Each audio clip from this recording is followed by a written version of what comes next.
that's great. how Yeah. to go. Yeah, my internet was just doing funny things. But yeah, I had reached out to them because they had covered it, and the reporter in the Spokane newspaper who wrote the article that was published this morning had suggested I reach out to them. And I didn't know it would be for a video necessarily. So when they reached out and were like, we want to do a video, I initially said yes. And then I kind of had a panic. And then I said no. And then I took a shower, had a good cry. And then I called them back and said yes, and was like, okay, no, actually I can, like, there's nothing not worth sharing. You know, there's nothing to hide here. So that's, yeah. So then they Just came hard out. when you're, you know, a lot of pressure. It's hard Yeah. to take care of yourself. Yes. It's So and maybe we can go through stuff I didn't warn people about being a whistleblower. Like, you've entered the rarefied realm of being a whistleblower who made media attention, who got media attention. And yeah. Whistleblowers are rare, and then whistleblowers who actually get media are rare. And what that's like and what you go through when you have that happen to you is something very few people understand. And it's like, your identity is no longer your own. It's, you are perceived in ways you can't control.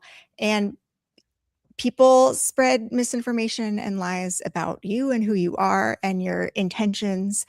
And there's nothing you can do about how people perceive you. And that's really hard. And it's really disappointing. Like, I think the saddest part for me was people I knew who I thought they knew me,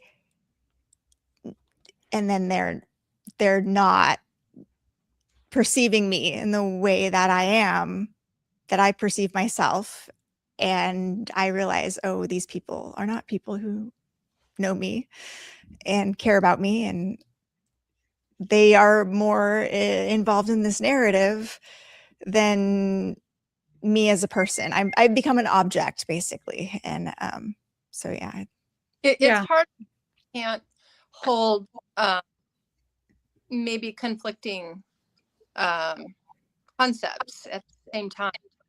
And that I think that a lot of people just don't have, or we don't encourage a skill set for, to be like, you know, I can love this person and care about this person and respect this person, and we can disagree on something.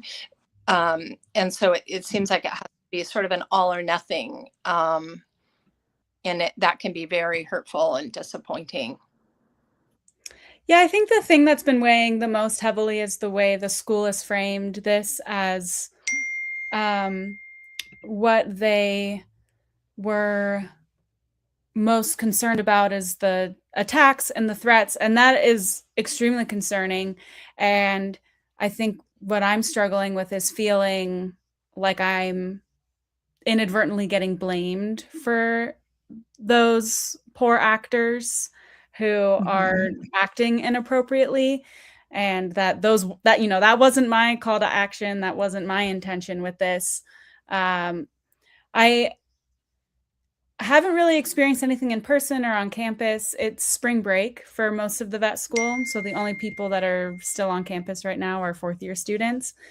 So I don't know what it'll be like kind of when the hustle and bustle comes back, but you know, my day-to-day has been okay, and I've gotten a lot of support, actually, a lot of fellow fourth-year students. I've had pre-veterinary students, I've had first-year students, I've heard third-year students all reach out and thank me for speaking up, because they also want to see WSU move away from involving terminal labs in surgical training, and to make sure that we are all able to have access to this training, and that it's not a barrier based on our ethical beliefs, and that the school can go forward being an institution that has a great reputation for training surgeons in small and large animal medicine. So I just kind of hold on to those things, and yeah, it's really helpful. And I really appreciate everyone who's reached out, because it's what makes it, in those moments of like, oh my gosh, did I do something wrong? Like this is blown up like way beyond anything that I can influence. Um, it makes me know that I did the right thing in speaking out and bringing attention to this, and I can't control the people who are going to act inappropriately in these situations. And it's, not unique to this situation. This happens all the time. You can't control everyone's actions.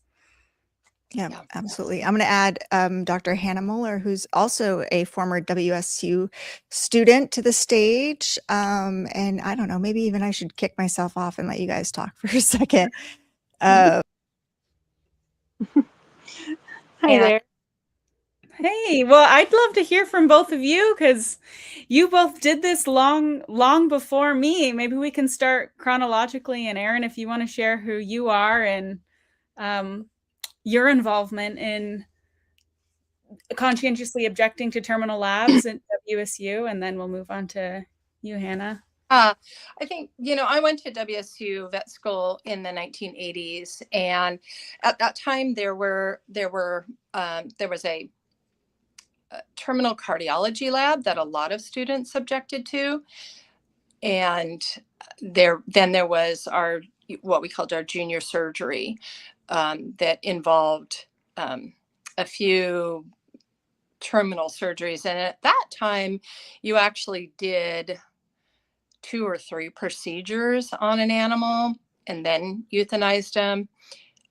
And so you recovered the animal and did the aftercare, which is very important, a very important part of learning surgery and aftercare and healing and pain control and all that. Um, Although being in the 1980s, it was not what it is today. Especially I think we've improved vastly on our post-operative pain control protocols since that time. But you also bonded with an animal for a couple of weeks and then sacrifice them. And so I did conscientiously object to that. A couple of other students and myself. Well, one student in my class and I, and then one student in the class behind us. So at that time, we ended up working with um, Dr. Carl White, who was in equine medicine, and we developed some protocols that actually helped to um, train our psychomotor skills that were not being employed at that time. It was just sort of you go in, but the whole program at that time was so inferior because it was like you did 4 procedures and you were lucky if you got to be the surgeon on one of them. And so then you were the assistant, and then you were on anesthesia, and then you were on the assistant to the anesthesia. And so it really, I think the program overall has come a long way, not just from eliminating the terminal labs on dogs and cats, but in the overall training, both with the mock-ups and the shelter outreach community service experiences. So, and at that time it was challenging. Um, my classmate and I ended up graduating late. We did not graduate with our class. We didn't walk with our class. We didn't graduate until October because it took so long for the administration to actually agree to accommodate us and to work with us. And it took a long time to create that program, but that was okay with us. That was a sacrifice we were willing to make. And our classmates were not necessarily hostile or aggressive or rude to us one-on-one. And of course, our friends were like, hey, I'm not doing this, but I still care about you. You're still my friend, and that kind of thing. Or I wish I had the courage to do this, but I just don't. I mean, it's a big thing to go up against, um, institutions. And at that time, pretty much everyone, we basically walked into a room full of men, white men, to propose all this. And it was really quite the gauntlet to run through at that time. But some students did call for us to have a special designation on our diplomas that we didn't actually learn surgery. And, ironically, one of my externships, I did a ton of surgery. It's a practice I had worked at before, as a summer job. And he was like, hallelujah, you're pretty much a vet now. So let's dig in and let's do all these surgeries. And I think that's really how it needs to be. We need to learn from people who can give us all those tips and advice and work alongside experienced veterinarians.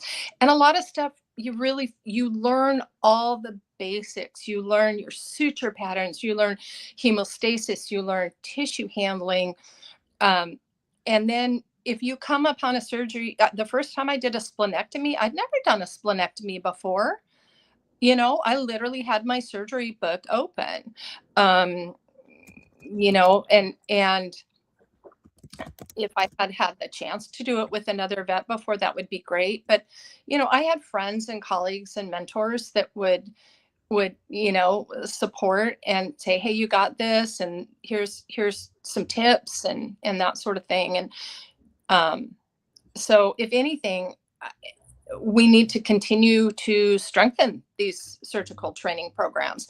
But I don't think killing healthy animals or sacrificing healthy animals, ending their lives, is necessary anymore.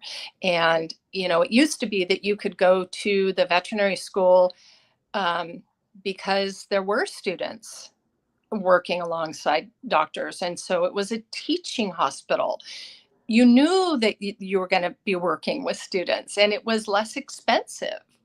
And, the cost of everything has gone up. I'm not going to comment on what WSU has to deal with the cost of everything. I'm sure that's a whole separate issue. But, it's really sad that so many animals go without care because of the cost of veterinary medicine. Yet we have students that need this experience.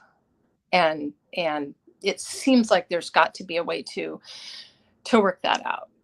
And to have that as a possibility to get students more. I think we did not get nearly the surgical training that we should have back in the 80s, and it's much, much better now, and it needs to continue to be held to a very high standard. Well, thanks for everything that you did and what you went through to show that there was a way to get this surgical experience and have your patient survive, because what you ended up creating for yourself and your friends who also conscientiously objected, that's now the standard at WSU. That's now every third year student goes through their junior spay lab, and we partner with shelters, and we do months of preparation. We also have our first year principles of surgery course where we learn all of our patterns and we learn everything on models. And then, there's months of preparation before we actually spay the dog, or, a month and a half. And we do models, and we have to be able to verbalize every single step of the way before we do it. And then we're there under the guidance of experienced surgeons. We get to wake them up, and we get to know that they went on to happy homes and got adopted. I think actually the dog that I spayed was already someone's pet, and they were, getting it spayed through the program. She already had a home, which made it easier for me because I totally would have adopted her. We did. Great dogs. Or I actually was working with someone who wanted to adopt my surgery dog, and I got Christmas cards every year letting me know how Harper was doing and thank you for saving. And we were able to get shelter dogs and spay and neuter them, which was great. And we thought, why aren't we doing this? There's need out there. So, and one thing I have to say is, um, at that time, I think it was just so unthinkable to not do these. That was how you had to learn. You had to learn. And so I'm hearing a lot of the same stuff, like, how are these people supposed to learn? Your horse isn't gonna, they're gonna do surgery for the first time on your horse, and that sort of thing. And I really hope we can dispel that notion that we're supporting putting inexperienced people on a complicated surgical case, Mhm. or even a simple surgical case, that you're unprepared for. The key is to having better preparation, but you know uh, things can shift and change, and they have, obviously, over the last 36 years since I went to, since I graduated. um, and so it just, because it's always been done that way, is just never a reason to continue to do something. And I'd like to point out that you're both, in Erin's case, you're a mixed animal veterinarian, and Hannah, you're an equine vet, because I think a lot of the assumptions that get made is that, I'm just a small animal vet student. I don't know anything about the large animal world. I mean, the truth is, always wanted to do mixed animal.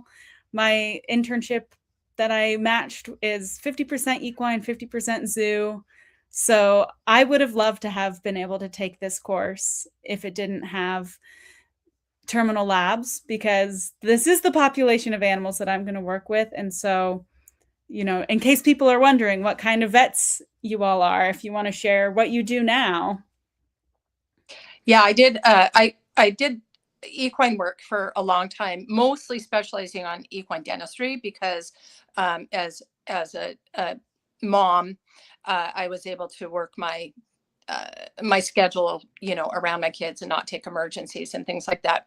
I also did several years of mixed animal practice, emergency calls, multiple surgeries, orthopedic surgeries, intestinal anastomosis, cystotomies, GDVs. I mean, back then we didn't have the option to refer, but that we did not have the social media pressure that vets have now. And I think that's a big part of it too. We've kind of lost um, our bravery as vets, because people are so litigious, and we have kind of these gold standards that are fantastic, but the spectrum of care is very broad, and it needs to be individualized for every client, and what they can afford, and with the well-being of every patient taken into account. And so I guess I was really fortunate to be there at a time where, it wasn't possible to refer that fracture to an orthopedic standpoint, or a logistical standpoint, or whatever. So we just, we pinned it and used cerclage wires and splints, and we did all that stuff. So I was really fortunate, and then I had equine practice for a long time, did relief work, and now I'm a veterinarian for a chimpanzee sanctuary, something I've done for about the last 10 years, um, and just love it, and am very, fortunate to be able to do that. And then I do some, relief work, corporate relief work, wellness clinics type thing on the side. So I've had a pretty varied career. And my classmate, who was originally more along the equine side of things, she has done tons of shelter medicine, and is an absolute whiz at spay neuter. She's a fantastic surgeon. So again, myth that you need to do terminal labs to learn to be a good surgeon. So Hannah, tell us about yourself. Yeah. I'm a 2004 graduate from vet school. I was technically OSU, but one of the last classes to have a combined program with WSU. So I was there for my second year and part of my third year. So our pony labs were back at OSU. And at the time, they were terminal labs. And I was able to get half of the class to opt into the alternative tract that me and 2 other students created as conscientious objectors, and we saved half of the ponies. Um, and so that was a big deal, but really sad that the other half didn't get saved. I ended up adopting my pony, and he became the best pony for my daughter that I had later. And he lived a good long life, passed away just a couple of years ago, um, and was truly an amazing pony. I can't imagine him having been killed in this lab for the sake of education. And what we did differently than the other students was we did the check ligament desmotomy surgery on a cadaver. And that's a surgery where there's a tourniquet anyway. There's not hemostasis really to be dealing with. So it was we essentially could do the surgery and dissect the whole limb because it was a willed body cadaver. Um, and then we did the tracheostomy also on a cadaver, and our classmates were actually really jealous of that because they did one tracheostomy incision, and that was all they could do. It was on a live animal. We were able to practice it multiple times on our cadaver neck. And so you can break down these specific procedures into willed body cadaver surgery for the techniques for the procedure, but then learn hemostasis on castrations or things that are necessary on animals that can be recovered. So we ended up opting out of the small animal surgery course at WSU. At OSU, it was all terminal, and instead going to shelters and wildlife centers, and got 10 times as much live animal surgery experience as our classmates. I mean, literally, we got a better education because we went the alternative tract and we sought out that experience. And it's really disappointing that I think that it's a really important point. Not doing terminal surgeries is not taking surgical experience away from students. It's making it humane. They need more hands-on live animal. The point is not to take away hands-on live animal surgery. The point is to make it humane, and it can be. And when we don't make it humane, we reduce the human animal bond importance. There's studies on that. We reduce the level of empathy in these students before and after doing terminal surgeries. And that's what makes us good vets, is our empathy, our love for our patients, our willingness to go the extra mile, and really care about each individual patient. So why would we care about this patient when we're just going to kill that one? It just doesn't make sense. And it's outrageous that this was still going on at all so many years later. And I was part of helping the change for the anesthesia labs at WSU. That was one of the things there that I did, was they were expecting us to anesthetize a dog in our lab, and then the next class group would come in and do the same thing. And after the third time, then the dog would go into pharmaceutical research and then be euthanized. And that's really traumatic for that poor dog that they would do that with. And I said, no, that's not okay. Why don't we do anesthesia on this dog and have a senior student come in and do the spay or the neuter, return it to the shelter more adoptable? And they said, okay, if you work out this program. So we did that for our cat and our dog. And then it sounds like that's what they're doing now, which is great, because there really is no reason to be doing terminal surgeries. It's a convenience thing. It's an old way of doing it. It's very outdated. Students not only need live animal hands-on surgery experience, but they need compassion, empathy. They need to not be traumatized by having to kill an animal that they've bonded with. That's crucial for being a vet. And really exciting to see that they're not going to do this terminal lab. So that's wonderful. We need to make sure the horses are going to be okay, and that moving forward the goats are spared as well. But there's better ways of doing it. It just takes time, legwork, coordination, which is not unreasonable to ask in this day and age. So Yeah, I think there's a perception with some members of the public that some of these animals at WSU are like being treated horribly or something. And I hope that we can clear up that that's not the case. There are very high standards of how any of these animals are going to be treated. I'm not arguing that the animals are going to feel pain or suffering. But they're going to have their lives ended. I think they will be treated very kindly. And like I said, our concepts of pain management are so much better than they were 25, 30 years ago. And so I have no doubt that, I think someone made some comment about, being poked and prodded and tested on and things like that. That's not what's going on here. That is not what's going on. And so, we have to be able to think a little bit critically and rationally, and not let the kind of the radical people that are jumping to all these conclusions run the narrative either. We've got to give WSU the props for how are being done well, for what is being done well. Well, and it's really unfortunate that WSU turned the narrative to those few people that were threatening or whatnot, because that's not the real story here. Yes, people shouldn't be threatening. People shouldn't be doing that. That's all what we're asking for or condoning. It's a different story. And so it shifts focus away from the work that was done up until that point. And I think it kind of makes it sound like, okay, so you're saying that you only change your policy when you're threatened? I mean, that's good. Yeah. Is it? And I mean, hundreds of people called them because of respectful dialogue and wanting to create a better program and listening to concerned stakeholders, veterinarians and veterinary students, and the general.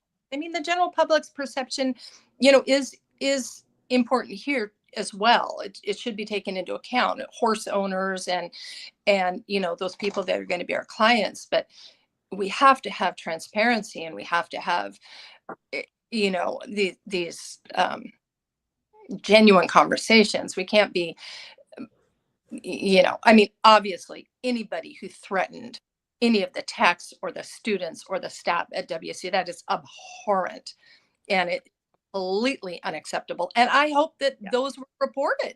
I mean, if someone's threatening someone with harm, that's a crime, and that should be reported and traced back. And I hope it is, because that is not the praxis that we support here at all. Yeah. Unrelated to us. That is something separate. It's an important story, but it's a separate story. And it is unfortunate. This all started with veterinarians, and this all started with veterinarians. The first people to reach out to the school, were veterinarians, and they chose not to respond to our voices. But hundreds of vets reached out. Yeah. They're not mentioning that. Why are they not mentioning that? Yeah. That's very unfortunate. Very sad that they're changing. It feels like the narrative is being twisted from what the real narrative at hand is. So it's really important for us to get the word out that this is coming from us vets, vet students, clients, equine people in the equine community that are like, what? Doing what? I mean, people are out. They hear that this is still going on, in this day and age. So there's no excuse for it. So, I agree.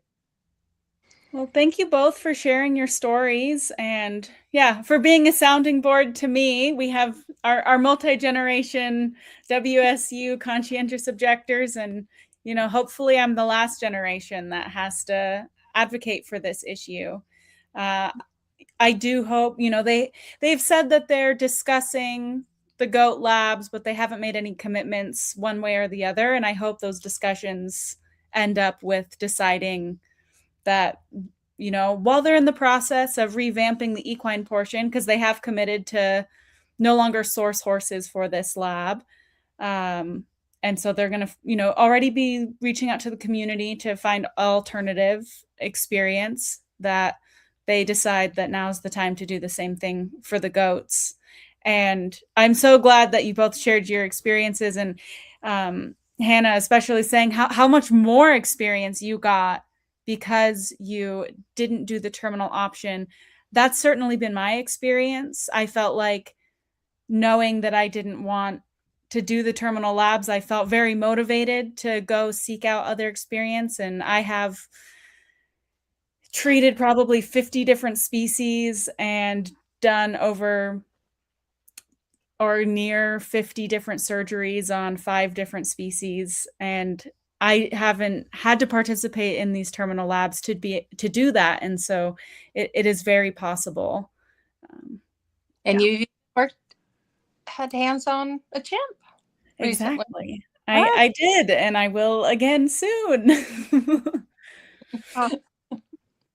Yeah. Yeah, and we don't know the fate of these USDA horses that were slated to come here yet, do we? We don't know anything about that. No, because we don't know. So I will say that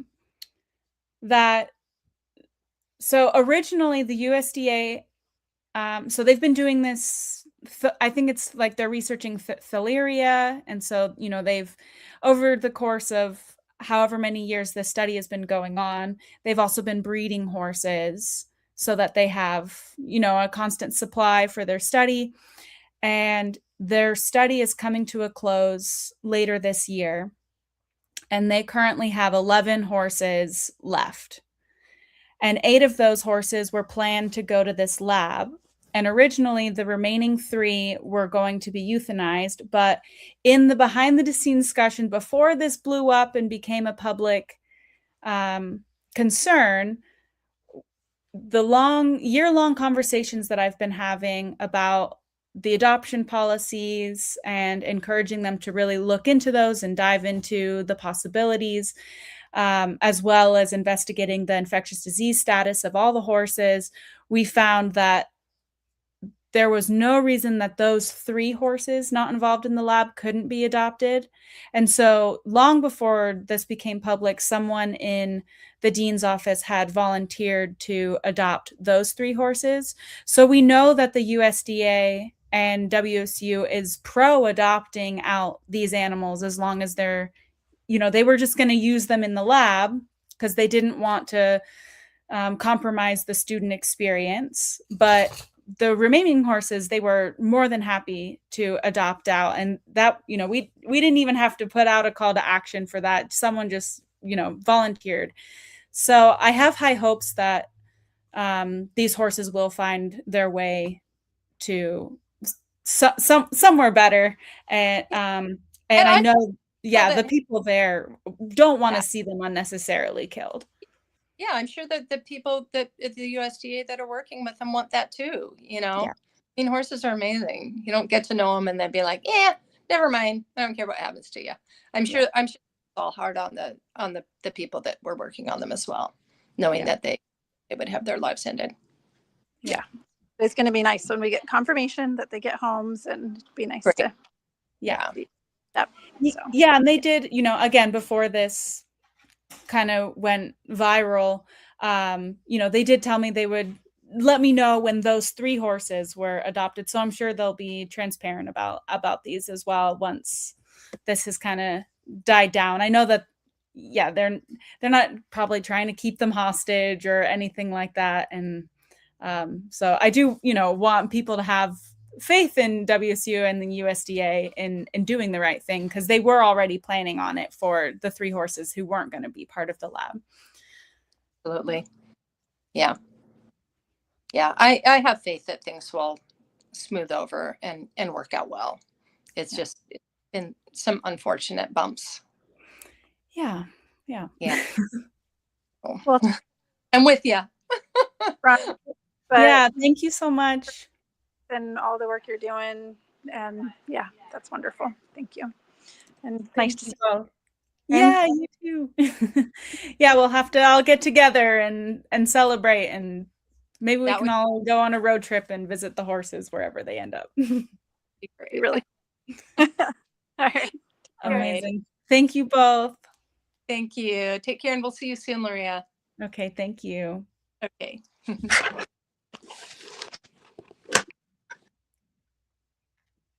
All righty. Well, so that was Dr. Erin Zamzow and Dr. Hannah Mueller, both students, former students of WSU, and now veterinarians who, when they were students, objected to the terminal laboratories that at that point were required parts of their curriculum, and they are foundational in building the framework that WSU currently uses. So, fast forward from, the 80s, and in 2004, when Dr. Mueller was doing her advocacy, now WSU has the lab that I talked about, where we partner with shelters and we learn surgery through models and simulations, and then get to apply those skills and spay a dog. And now my dog is coming to visit, and we just have to work together to ensure that this same model that WSU is already proving to be effective can be applied to the large animal curriculum as well, to make sure that vets, no matter what species they want to work on, can provide the care that they need and not have to undergo moral distress and psychological harm along the way. This afternoon, or this evening, KXLY, one of the local stations in Spokane, Washington, aired an interview that I gave. They reached out to me and wanted to see if I would give an interview, and so I'm going to try to find that and see if we can watch it here together. There was also an article in the Spokane, or the Spokesman Review, which is the Spokane-based paper, and maybe we can go through that article as well. I had a few points in that article that I wanted to clear up and clarify there. But yeah, give me just a moment and I will pull those things up. Maybe we'll start with the article since that was published this morning.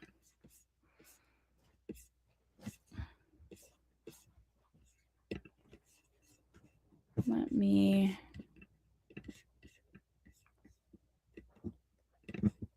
Okay.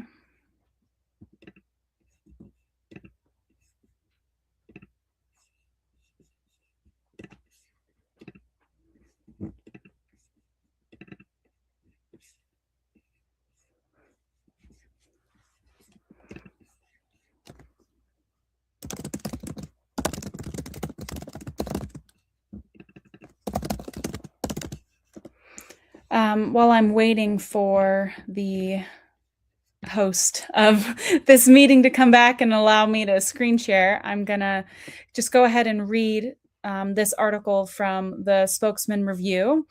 It says the headline is "Pressure Campaign by Animal Rights Groups Along with Outside Threats Leads WSU to Abandon Terminal Surgery Lesson at Veterinary School." So a few of the points, I guess I can read this whole article and then go through some of the points. So, public pressure from animal rights groups and threats to the staff of Washington State University's College of Veterinary Medicine have prompted the school's leadership to abruptly end long-running surgery lessons that ended with euthanasia.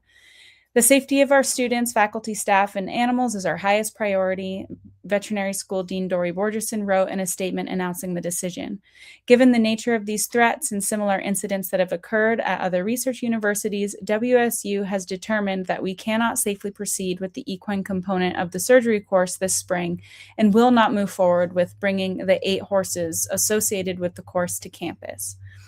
So again, I just want to address anyone who has sent threats or been harassing the students, the school, faculty, staff.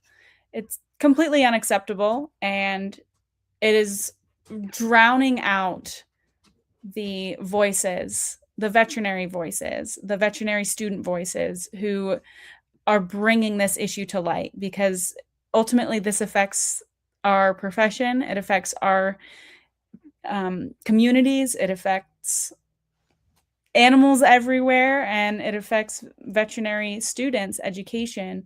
And the way that we have wanted to go about this is to make sure that the conversation is professional.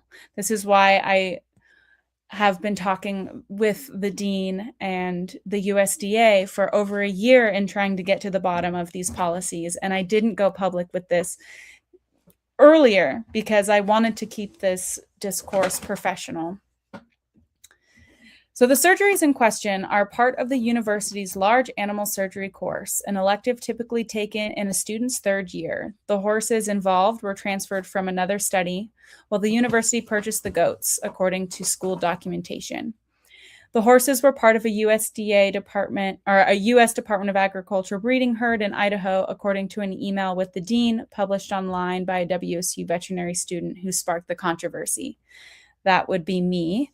And the way this email was published online would have been the original press release that our honor put out, where I was interviewed talking about this issue. And so that initial press release went out after I had tried to warn the third year students, not even warn, but just give them information about the lab, just letting them know that the USDA policy that everyone thought, the USDA thought this, the dean thought this, the faculty thought this.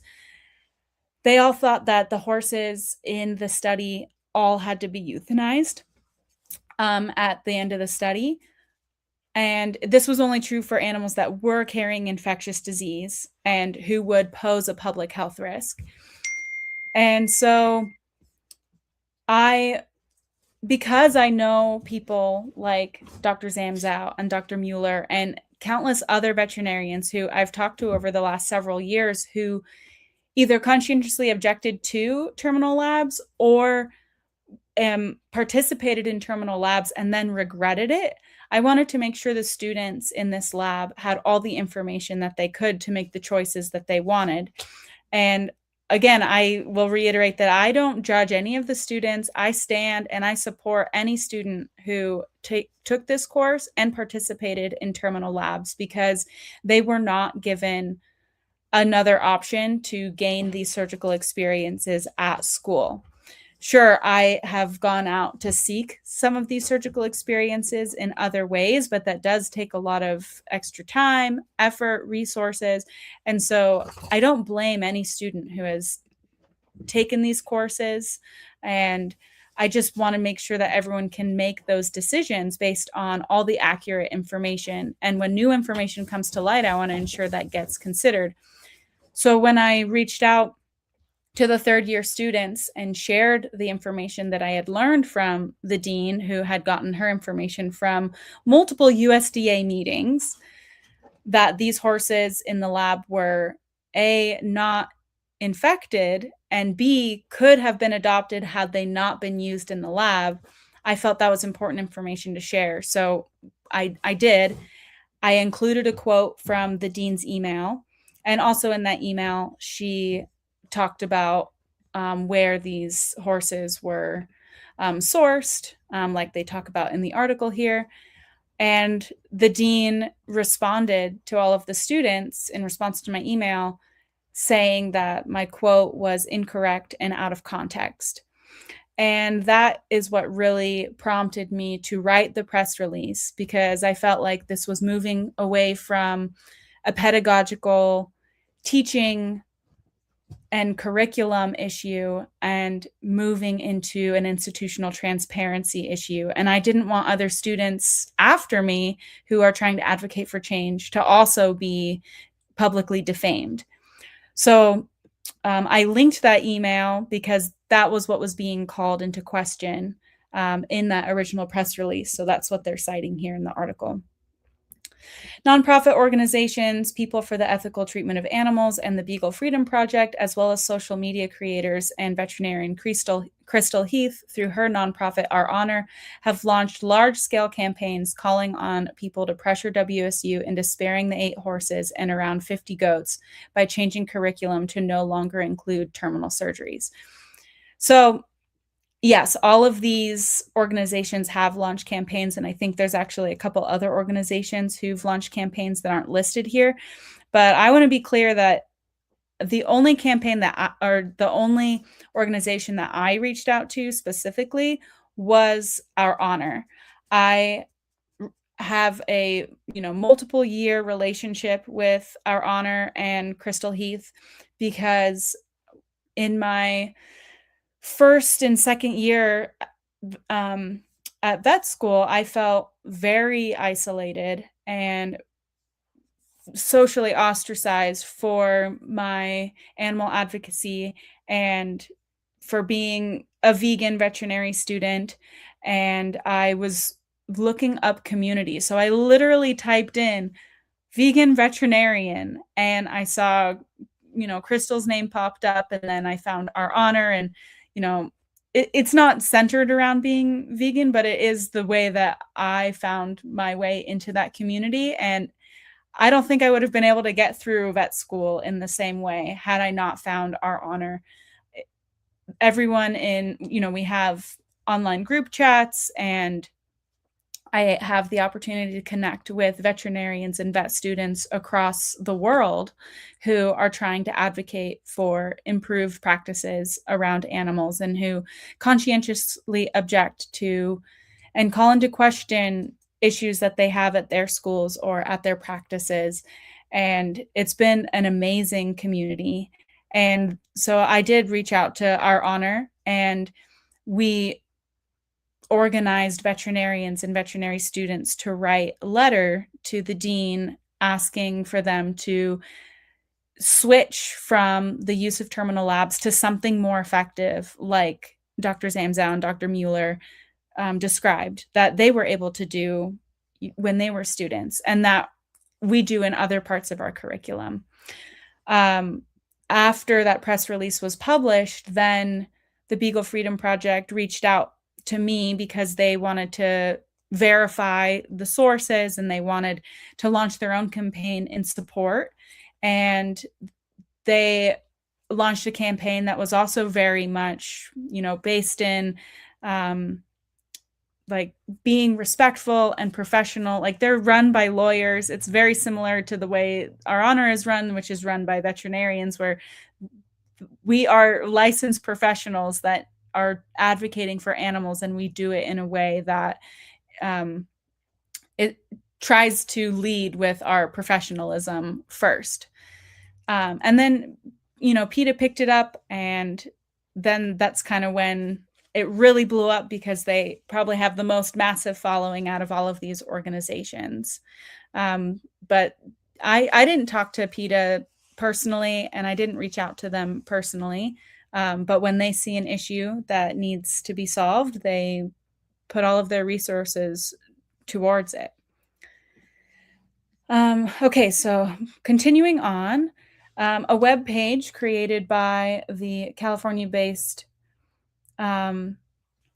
Beagle Freedom Project titled "Stop the Killing Lab" called on the public to contact WSU leadership about the issue, and listed the contact info of more than a dozen administrators and professors. And so these are all publicly accessible emails. A lot of these emails were listed in the IACUC protocol, and these were all people whose information was accessible through public records request, being a public institution.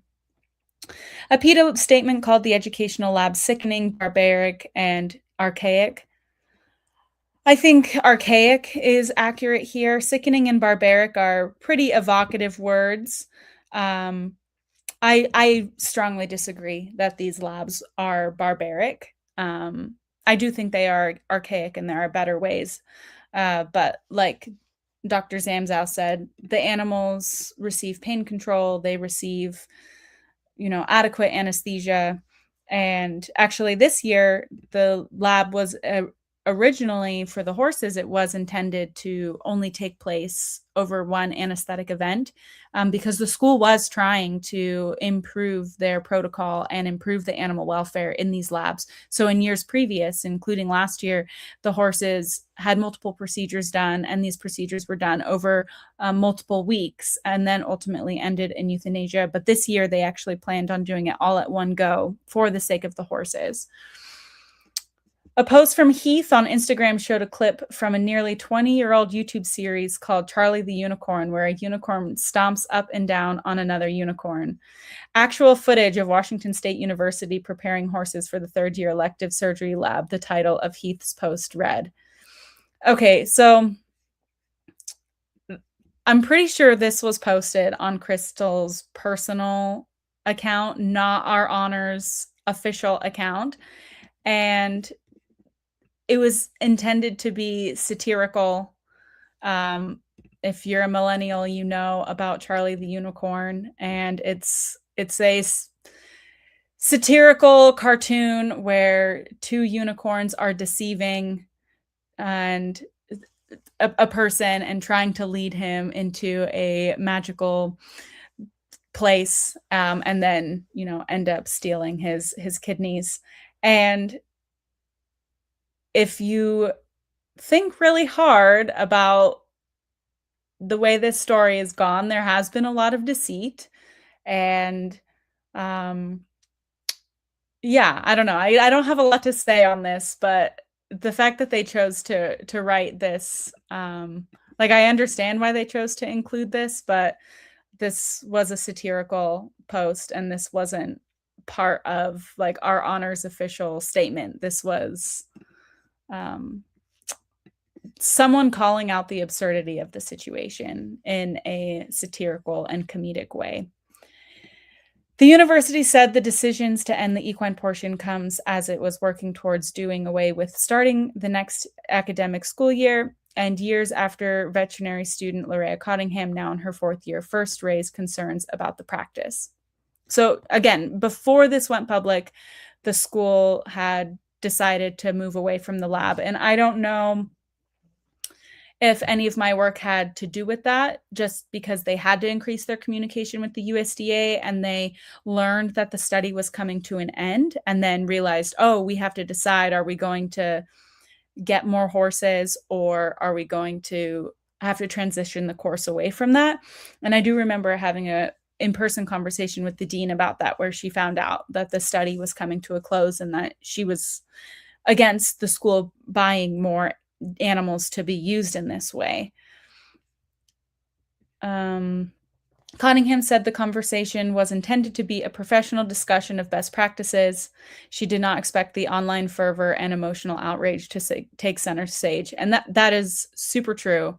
Anyone who knows me knows that I, up until this point, was extremely offline. I don't think I had logged into Instagram since March of last year.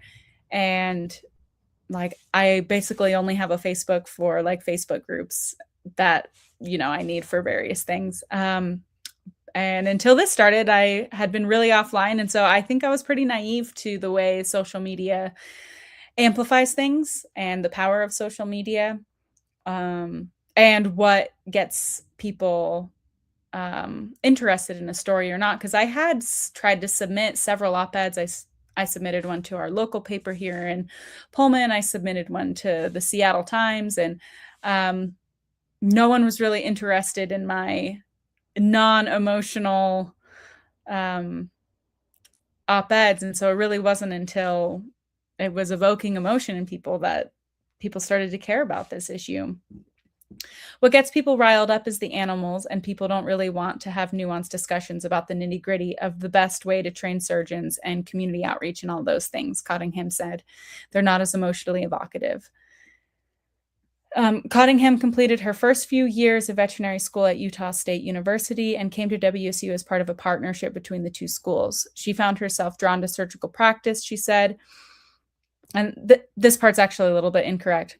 After working in clinics in the Salt Lake area where she was assisted in spay and neuter procedures on small animals. So I was interested in surgery, which is what made me want to go learn spay and neuter procedures at the Utah Humane in Murray, Utah, in the Salt Lake area. So my interest in surgery is what drove me to seek out that additional training. She first learned about the terminal labs while touring the campus ahead of her move to Pullman.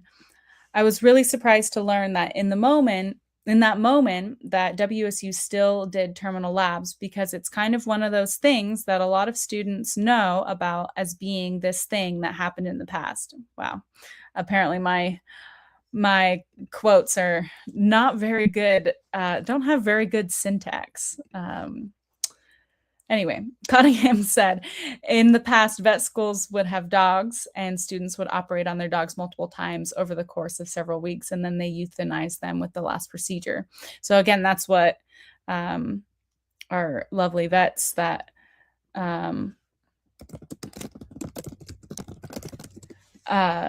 were on earlier were saying that they experienced and were objecting to. Students in terminal labs tend to do multiple surgeries on an animal, with the final operation finishing with euthanasia. While small animal labs are increasingly things of the past, large animals tended not to be part of prior industry conversations. And I want to add in the state of Washington, there's actually a law called the Home for Animals Heroes Act. And the Beagle Freedom Project was actually involved in passing this law, which I think is one of the reasons they were interested in working with me on this campaign, is because this Homes for Animal Heroes Act actually requires, sorry, that's my dog, institutions and research facilities to the best of their ability adopt out dogs and cats used in research. And unfortunately, this law does not extend to other animals. It's only for dogs and cats.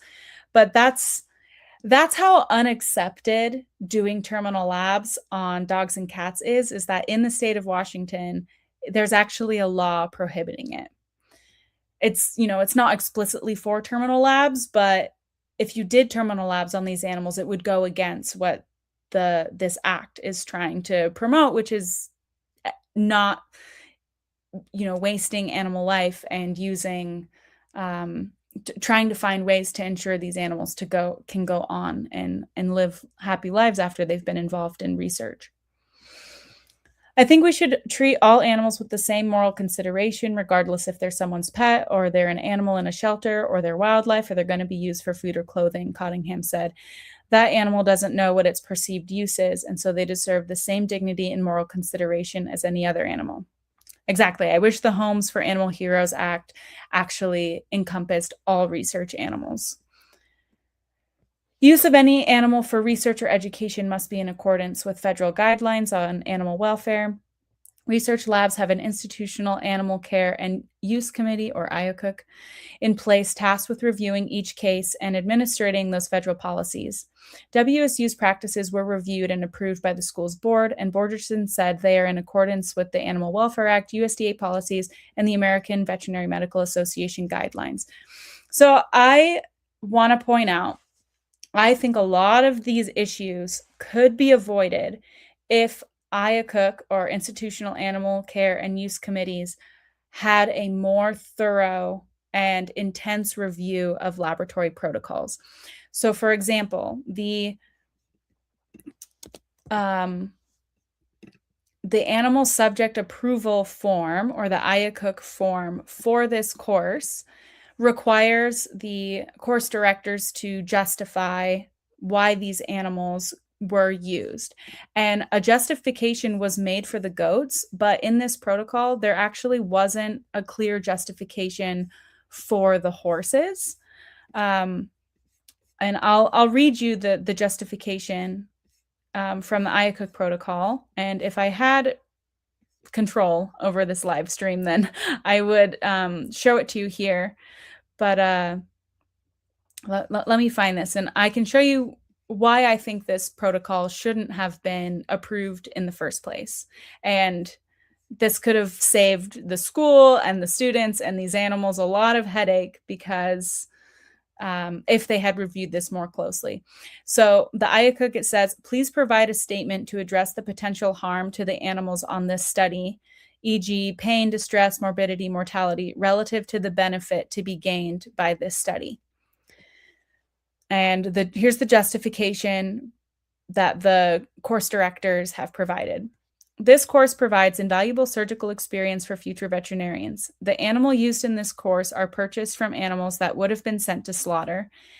This course uses these animals in terminal surgeries under general anesthesia with significant analgesic drugs provided to ensure that the distress to the animals is minimal. The animals utilized in this course are treated with great respect, as opposed to the slaughterhouse they were destined to end in. Every effort is made to reduce or eliminate any discomfort associated with handling restraint and surgical procedures. This lab provides students with huge value from animal handling, client communication, surgical preparation to the actual surgical procedure. The gain in student confidence regarding their surgical skills and ability is immeasurable. Having the opportunity to do a challenging surgical procedure with safety net that this lab provides allows students to grow more than most courses. So here are some of the issues I have with this justification. It says the animals used in this course are purchased from animals that would have been sent to slaughter. That is true for the goats, but it doesn't mention anywhere where these horses came from in this sentence. Later on in the protocol, there's a single line that says source, donation / sale / transfer, comma, USDA, talking about the horses. And there is no written out like paragraph form justification for using the horses specifically in this protocol. And if someone on the IACUC committee had caught this and been like, hey, are the horses going to be sent to slaughter? Because I don't disagree. The goats, they probably had a much more humane ending than they would have had they gone to a slaughterhouse. The horses were never going to go to a slaughterhouse. So I don't think this justification is valid here. Now, it sounds like the school went back and reviewed this IACUC protocol, and I think that is a big issue. And we need to be asking, how are these IACUC protocols reviewed, and what really are the requirements and the scrutiny that are used to review them? Because to me, I'm just seeing some inconsistencies and lack of information here. Okay, so back to the article.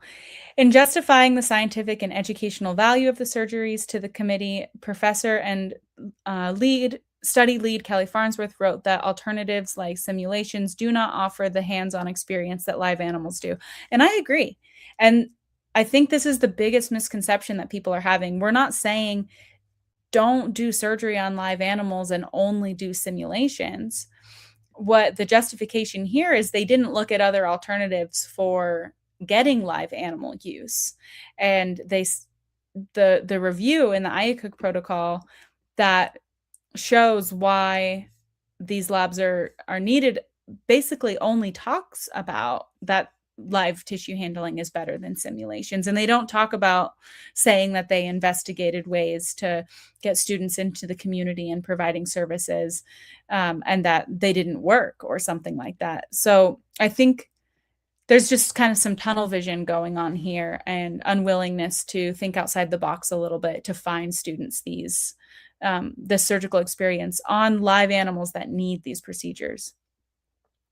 The students get the basics down in alternative procedures on dummies or simulations in their early courses over the first 2 years, he said. And that's true. We have a state-of-the-art simulation lab. I think it's like accredited by the same body that accredits human simulation labs for human medicine. Like it's really effective. And it gets you to a point where you can comfortably then go on to do live animal surgery. So I think they really are preparing students really well to be able to go out and effectively help community and not be putting those animals in harm's way by having students work on them. I think students really are prepared well to take that next step. Live animal surgical procedures provide students the opportunity to apply those basic skills to realistic clinical situations and develop advanced skills needed to perform surgery in the future. I agree. And I think we can get these live animal surgical procedures through other ways without having to kill the animals at the end. He added the practice provides invaluable surgical experience for future veterinarians and that animals are treated with great respect, and every effort is made to reduce or eliminate any discomfort during the staging process and later surgical procedures. To develop the manual skills needed to perform surgery, students must do surgery. Yep. This class is designed to train students in surgical techniques on live tissue that cannot be replicated in other ways, except what live tissue you choose to do these surgeries on. Do they have to be done on animals that are going to be killed, or can it be done on animals that you're actually helping? Cottingham said she first broached the topic of ending terminal labs altogether with the university leadership in 2024. She was elected the curriculum representative for her class and started by sending out a veterinary college-wide survey in which she asked students whether they were aware of the elective, their thoughts on terminal labs, and the ethics at play. And this is true. And what I had told the reporter here that he left out is I did not nominate myself for this position. When I was voting, like everyone else was voting on class positions, I saw that my name was nominated. And I'm assuming that a classmate did that because I have a master's in teaching. I have a master's in teaching science specifically. I've taught high school, I've taught middle school, I've helped start a middle school that has now become a middle and high school, and I've taught college biology courses as well. And I know a lot about curriculum development, and I'm very passionate about curriculum, pedagogy, effective scaffolding, and appropriate progressions to advance skills in all different types of teaching.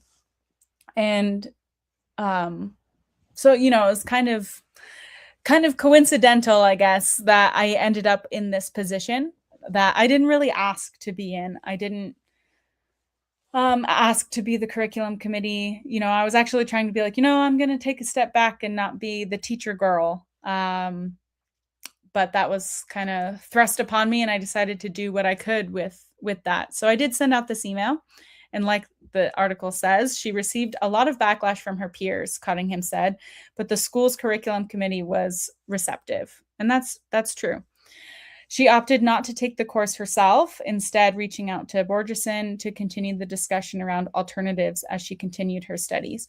Yeah, and this sentence is a little confusing. So yeah, when I did my tour my second year and learned that there were terminal labs, I was super bummed, not only for the animals, but I also was really excited to take that course because we were just at that point where we were starting to talk about what third year electives we wanted to take.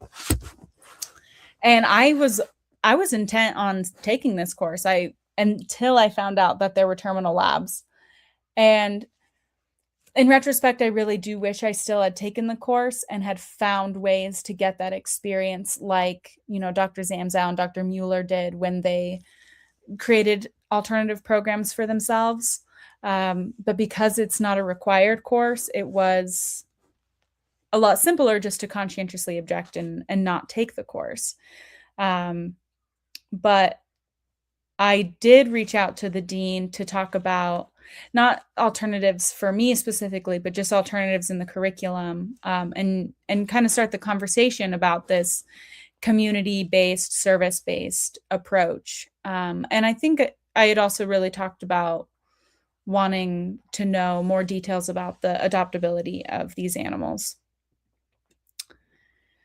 That's always been my strategy, and my desire was for everything to be very professional, very by the book, Cottingham said. Yeah, I've been working on this issue for years, and I've been doing it on my own and silently, haven't gone public, haven't posted about it on social media until just now.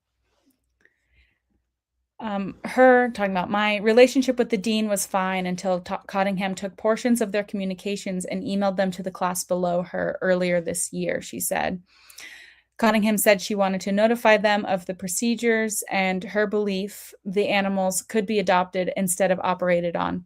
So here's where I have a little issue with the way this is characterized. So yes, I did. When the dean told me that these horses were adoptable, and were not infected. And the only reason they weren't able to be adopted now was because they were going to be used in these courses, or in this course, and be euthanized at the end, was um, when I found that out, I asked her if she was going to tell the students or if the course directors were going to tell the students, because I felt like it was a very different kind of calculus ethically to participate in this course. I'm just trying to put myself in these students' shoes and try to think about, okay, maybe I don't like that they use terminal labs, but these animals were going to be euthanized anyway. Do I feel more okay with that than doing these procedures and euthanizing animals that didn't need to be euthanized? I just imagined if I was in the course and I had gone through the reasoning and had made peace with the fact that these animals were going to be euthanized, regardless if I took the course or not, and decided that it was worth learning from them. It felt like a totally different decision to then do terminal labs on animals that could be adopted. And so I felt like the students deserved to have this information to make these decisions, because I've talked with vets who did terminal labs and they really regretted it. And I didn't want my peers to have to go through that. And this was really coming from a place of empathy for the students and wanting to decrease the amount of moral distress that they may have been experiencing. And maybe there were some students who were fine with it no matter what, because they saw the educational value in it as being, greater than the sacrifice of this animal's life. I don't know what everyone's decisions were, but I just wanted to make sure everyone was okay with it because they had all the information. So I sent the third years an email, and I quoted the dean in that email, quoting her email that she had said that these animals were adoptable. And she replied all and said that I was speaking out of context and that my quote was incorrect, even though it was directly copied from her email. And so this is where I have some issues with the way that it was characterized in this article, because it says, and her beliefs, the animals could be adopted. It's not my belief. It was this was fact that came directly from the dean. I wouldn't have emailed the students had I not had concrete evidence of this coming from the most official source possible. She said the dean replied all, telling the cohort of students the bits of their conversation were taken out of context. She not only said that they were taken out of context, she also said that they were incorrect. So basically defaming my credibility and without saying it in those words, insinuating that I was lying.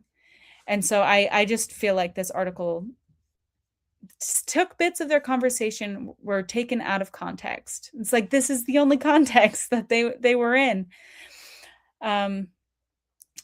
So that's when I decided to reach out and to submit a press release, because I felt that it was wrong to publicly defame a student for asking questions, for going through the right communication channels, for being quiet, respectful, speaking one-on-one with the dean in person, over email. I don't know what way I could have done this better. And the outcome was still, when I voiced the information I had learned publicly to the students who it concerned, I was then in front of all those students over email, basically told that I'm spreading false information and not sharing information accurately. Cottingham has felt ostracized since, which led her to reach out to Heath, whose organization aims to support veterinarians and veterinary students critical of current practices from bullying while also advocating for animal welfare. And exactly, I there was a reply all from one of the third year students where she said she felt unsafe engaging in discussion with me and left me off the email. And then I've been sent private messages in group chats with students, and I'm not going to share the details of them because they're private. You can't access those through public records requests. My whole thing here is I am only sharing information that you can access through public records requests, and I'm not telling other people's secrets. But the tone of those messages was basically warning students from engaging in discussing conversations with me. And so, yes, of course, I felt ostracized, and I felt like, people were treating me like I was a dangerous terrorist. And all I was doing was sharing information that the dean had said to these students so they could make an informed decision. This campaign originally started because veterinarians were trying to get them to turn to more effective methods, Heath said. We had to bring in more animal rights orgs to get them to take urgent action. And I think by we, meaning our honor and, like I said, Beagle Freedom Project reached out to me, and we kind of worked on the campaign so that they made sure they were characterizing everything accurately. Heath is doubtful the school received threats as a result of her and fellow animal rights organizations' campaigns, but added she does not condone any sort of violent rhetoric. The entire situation should not be used to stifle the free speech of students at the university. And I don't think Crystal is actually doubtful that there were threats, but I think she is calling into question like the severity and like the amount. And I don't know, I don't want to put words in her mouth, but wants some verification from the school that action has been taken on the behalf of people who have received these threats to hold the people who made them accountable. And right now the school hasn't made any statement saying that they are working with police or, investigators or anything like that to hold these people legally accountable. She goes on to say, I've certainly received threats too for my advocacy. I've been ostracized, Heath says. I would love to see what some of the threats are. We are disappointed the school was able to use that as an excuse. Heath and Cottingham said their advocacy should not be viewed as taking an educational opportunity away from students. They would prefer alternatives like partnerships with local ranchers to provide similar experience on animals in need of care. Instead of trying to end surgical experience, I just want the surgical experience to be real and helping animals in need, Cottingham said. I don't want this course to end. I want it to be better and more useful for everybody. And I think that's the message that's getting lost here. I'm not trying to take away anyone's surgical experience. I wanted that surgical experience too, and I could not take that course because of my ethical beliefs. And I was denied the opportunity to learn that surgical experience that the course offers. I would have loved to learn those procedures, but I will and have had to continue to find other ways to get that opportunity because I wasn't able to access it at school. And I want students to be able to get as much experience at school as they can without having to choose between their conscience and their ethics and their education. The students currently in the lab will be given full credit for the work they've already completed. The university statement reads, the equine portion of the course were to end at the end of the semester anyway, and moving forward, students will gain essential surgical experience through clinical training opportunities and advanced simulation technologies that reflect evolving practices. So here's the proof that the school is already admitting that there are more modern ways to get students surgical training through advanced simulation and through clinical training. And so, they're admitting that what we're asking for is not only is it not unreasonable, it's actually the standard now, and that they're working towards moving towards that standard. WSU spokeswoman Pam Scott declined in an email to share information about what would become of horses slated for the lab. The email also did not disclose what happened to the goats. So the dean did send an email to the students saying that the goat part of the lab was completed, which, based on the Iacocca protocol, completion means all the goats were killed at the end of their procedures. Heath said her organization is trying to ensure the horses end up at a sanctuary. Our work still isn't over, she said. Cottingham said she was encouraged by the university's curriculum changes underway before the public outcry rattled the college. She's worried about the students currently in the class being shortchanged without an alternative in place for equine surgeries and what the fallout may be among her peers for her advocacy.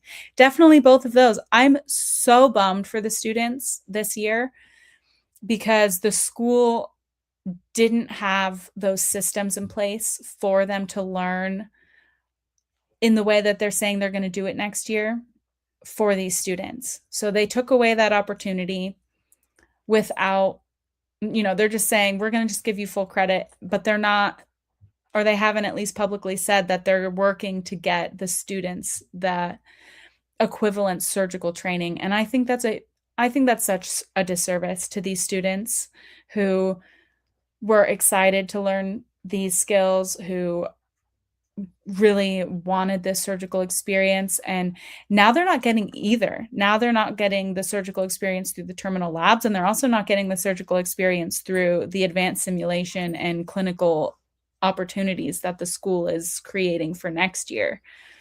So I'm pretty upset the way that this has gone down for the sake of those students, because I wish the school, we've been in this conversation for over a year, for months, and they could have put these plans in place earlier instead of just making it so that the students have to face the consequences, myself included.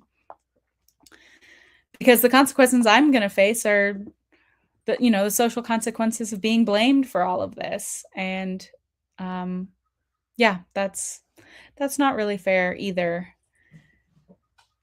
Heath said her organization is trying to ensure the horses end up at a sanctuary. Like I said earlier in the live stream, I think WSU and the USDA, they've shown they want to let these horses be adopted. I don't have any updates on that, and I think it will happen, and we'll update folks once it happens. But I think that they will act in good faith here, because they've already shown that they're willing to let horses be adopted. Cottingham said she still was encouraged by the university's curriculum changes underway before the, okay, I already read that. I'm glad people are talking about it, but I just hope that people can kind of cut through the emotion and hear the reason behind it and the evidence and logic behind it, Cottingham said. And no, this has been going on for a really long time, and I've been working solo on this with administrators for a long time, just trying to do everything, quote unquote, the right way. So that's the end of the article. Welcome back, Crystal. Hi. I just went through the entire article published in the Spokesman Review, and awesome. Probably talked about it for maybe 40 minutes, and I read it and just kind of went through the points that I felt like needed to be clarified. Okay. Awesome. So, well, I don't know. I can talk about why was my little meme that I made on my own personal Instagram used for that. And yeah, I did address that. I did say, I was like, this was posted on Crystal's personal Instagram. This was not associated with our honor. I mean, I guess, you're a public person now. You're not allowed to have a personal life or a personal. I'm not allowed to have a personality. No. Nope. And I was like, haha, but the way he describes Charlie the unicorn and the plot is highly inaccurate. Like the plot is not that Charlie is being beaten by these two other unicorns. It's that Charlie is being manipulated and coerced into going to Candy Mountain against Yeah. his will, but he kind of goes along with it, even though he doesn't want to. And then he gets his kidney stolen. Yeah, and I'm glad you brought it back up, because I think I forgot that Charlie itself was a unicorn, and I was like, was it unicorns and like a man, and they were trying to trick the man into Candy Mountain? But yeah, we're Yeah. I didn't go into it too much, other than it was I don't know. If anybody brings that up as a way to criticize me, I have so many things to say. Like, oh, you're gonna you're gonna clutch your pearls at the fact that I said that. And if you're more offended by my Charlie the Unicorn meme than you are about horses being killed for terminal labs, I don't know what to tell you. Your priorities are different than mine, but that is what it is. Yeah.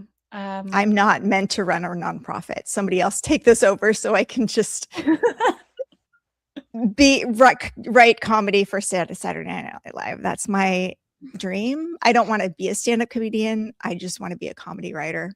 Amazing. I think, and then have a bunch of other writers say, we're not going to use that. Not that. Yeah. Yeah. It's what a time, man. Yeah. Did we ever get to see your interview? No, I wanted to see if I can pull it up. I keep struggling with finding the getting the order of the letters. So I was going to see if I could find that that clip specifically. Yeah, I was having trouble finding it too earlier when I was trying to. And also, hold on just a second. I'm trying to manage multiple social justice movements at once, which is why I was gone for half an hour. No worries.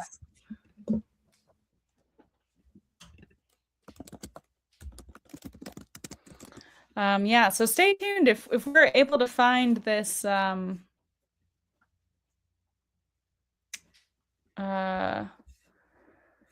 if we're able to find this broadcast, then we will show it, because I gave an interview today and I want to see what they said, and how they clipped me. Yeah. In the meantime, I can potentially bring up the Facebook page of the WSU articles here. WSU Euthanasia Lab. Let's see what people are commenting about it. Oh, I think I can find it here.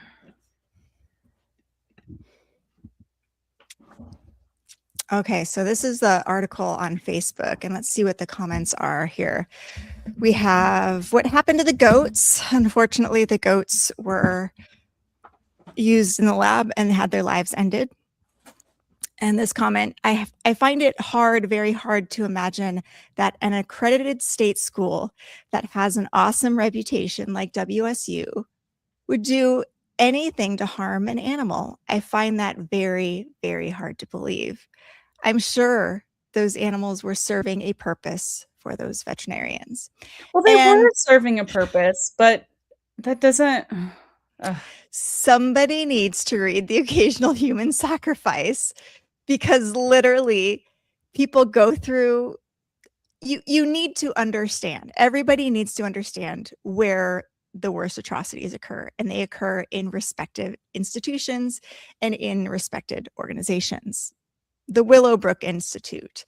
And I was just looking up who was the guy who was the the pediatrics. What actually, I want to go through all of the things that happened at the Willowbrook, because it's so juicy.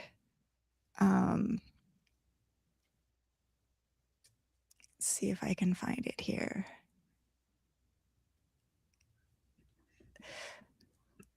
Let me look this up.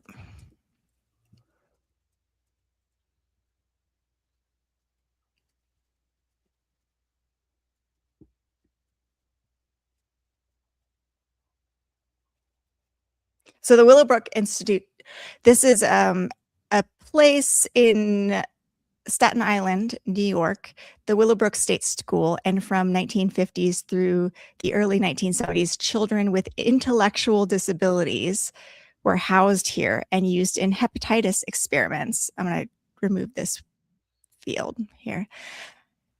Researchers, Sal Krugman, intentionally infected children with hepatitis to study the disease and test potential treatments. And a lot of parents were absolutely like they had a child with some deficits and working couldn't take care of them and respected the Willowbrook, but it had a long waiting list. And in order to get around the waiting list, they can enroll their children in this hepatitis study. And so, and why did they think that this was a good idea? Well, the Willowbrook was such a gross institution that it was a given that if your child was going to go there, they were going to get hepatitis. Because these children with mental cognitive difficulties, of course, they're going to touch things that are gross. They're going to eat their own feces. And that's just kind of the nature of this work. But it's also, this place was very, very, very, very unhygienic. And these are highly vulnerable children, no ability to consent. And the parents were not really given informed consent, and they were coerced because they were kind of desperate to find a place for their children. And so they felt compelled to enter them into the study. And so that's what happened. There was no direct benefit to many of the participants. They were kind of told like, oh, they'll get better housing if they are enrolled in this study too, which is kind of problematic. So RFK was one of the people who kind of raised concerns about this, toured the facility in 1965 and publicly condemned the conditions there. Geraldo Rivera then in 1972 televised his own investigation. And then Donna Stone was another one who entered the facility and reported on the conditions. So Saul Krugman, during all of this, received major honors, including the Lasker Award and the Robert Koch Prize for his hepatitis research. I wonder if Robert Koch is the Koch brothers. I'll have to look that up too. I don't know. And then who are the physicians? Hold on. I did find I'm almost to the part in the news where they talk about Okay. this. Do you want to play that? Here we go. Oh. Yeah. You want to add it to the stage here? Yeah. I wonder if we hope we can hear it. Well, can you down a class that teaches Cool. future veterinarians how to perform surgery on animals like horses and goats. This is 4 News Now at 5. Maybe then they're going to do this for a minute. Maybe all day. 59 in Spokane. It's 58 degrees in Coeur d'Alene. This time yesterday, there was all kinds of Yeah, you wouldn't like it today. Mm-mm. Oh, okay, hold on. 4 News Now delivers, not just in the newsroom, but in the community. We're doing the work. Listen. It's 85 degrees here right now. They'll take on Let me find this again, because I know that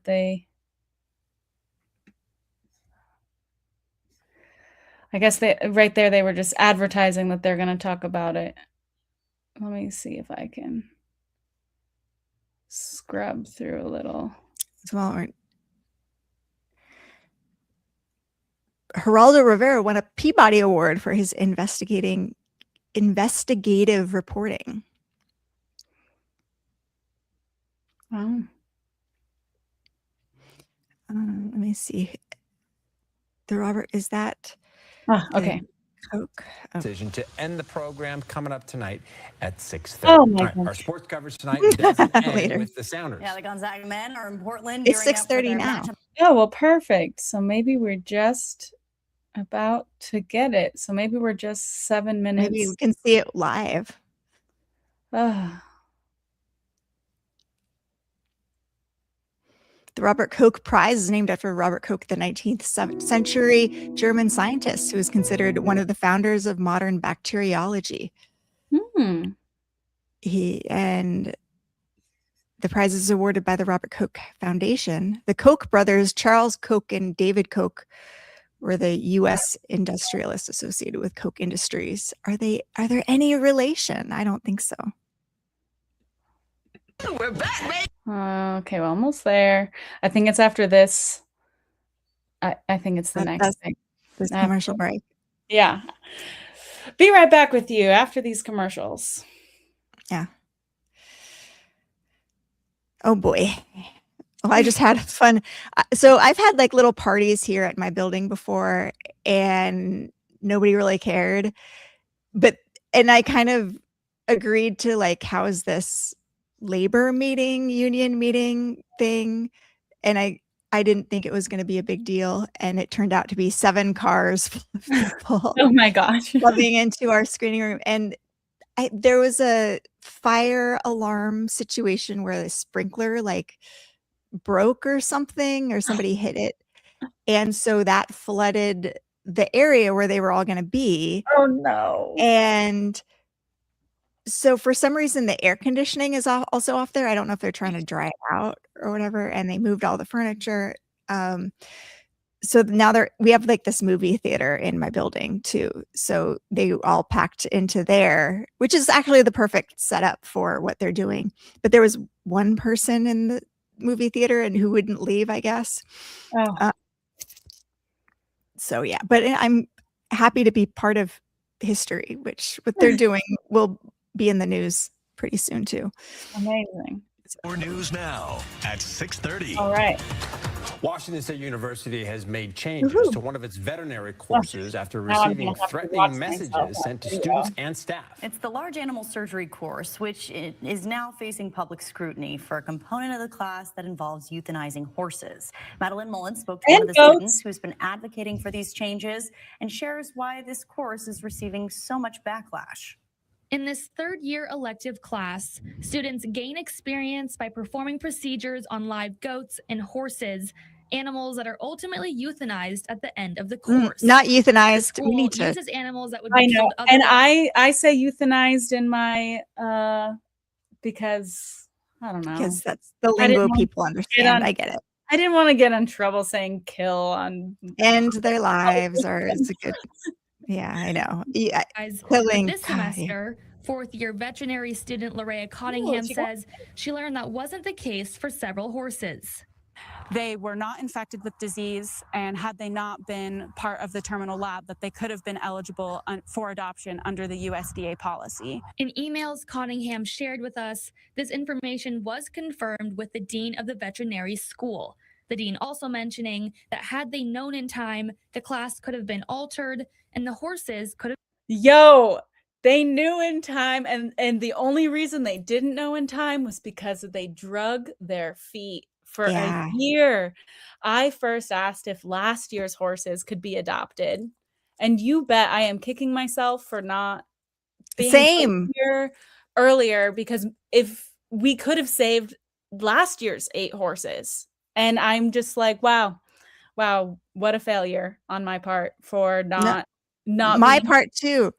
And now we know, and now anybody listening, we have a strategy now, And, but yeah, we didn't before. because they told me last year it's against USDA policy. These horses are infected. And I do want to give credit. That may have been true.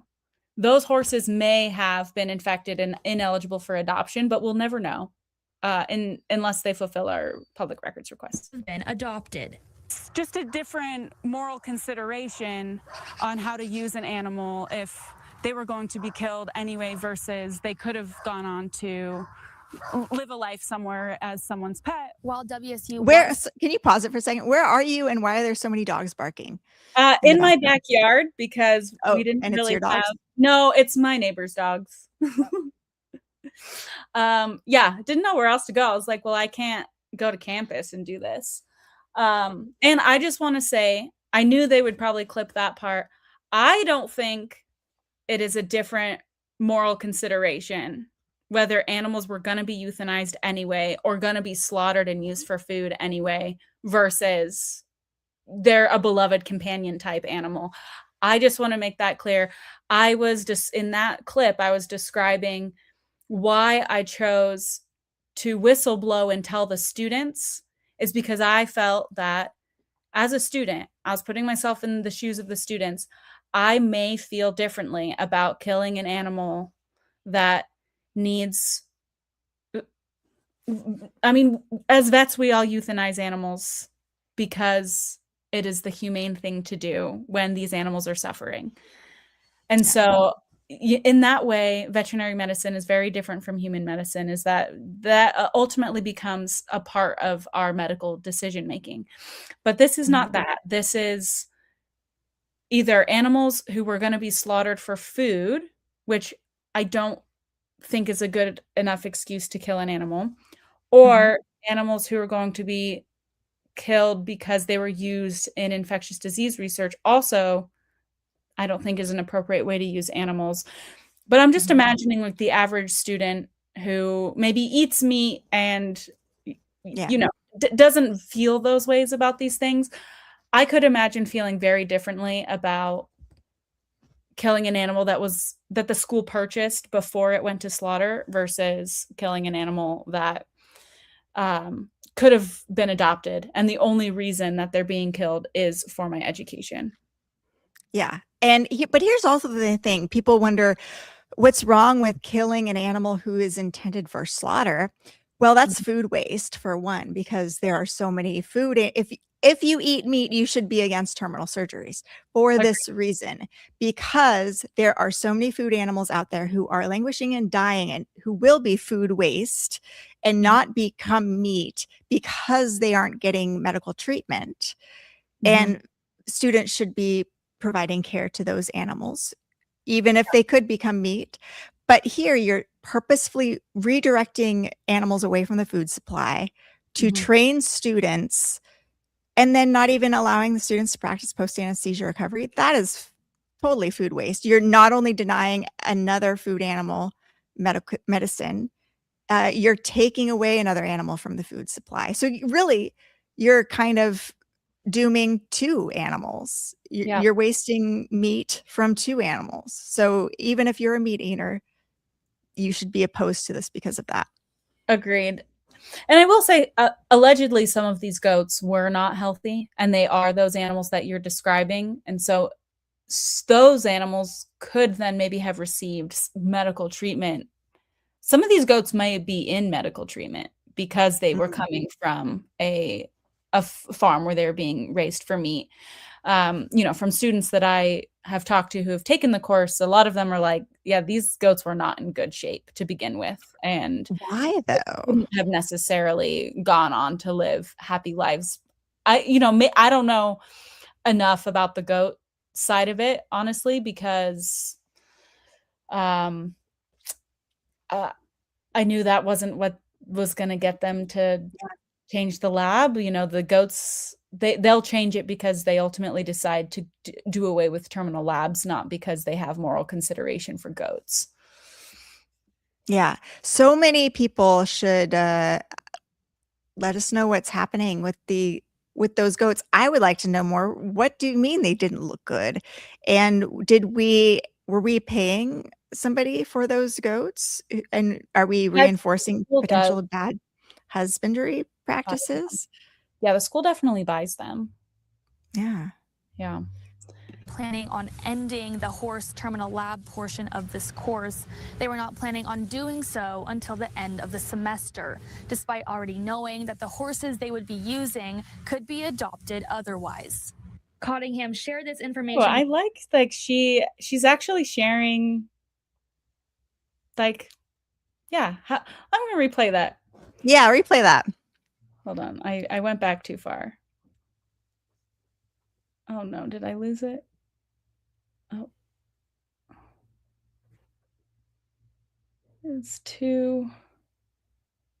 The scrubbing. Hate it. It's too difficult. Okay, that's Yeah. too far away. Oh. I saw a little WSU thing in there. But I think that was just an advertisement. Okay. All right. It's after all this sports ball. Oh, I don't know where it went. No.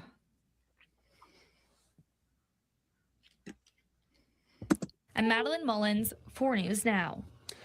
Well, we have Okay, so it must have been right before then.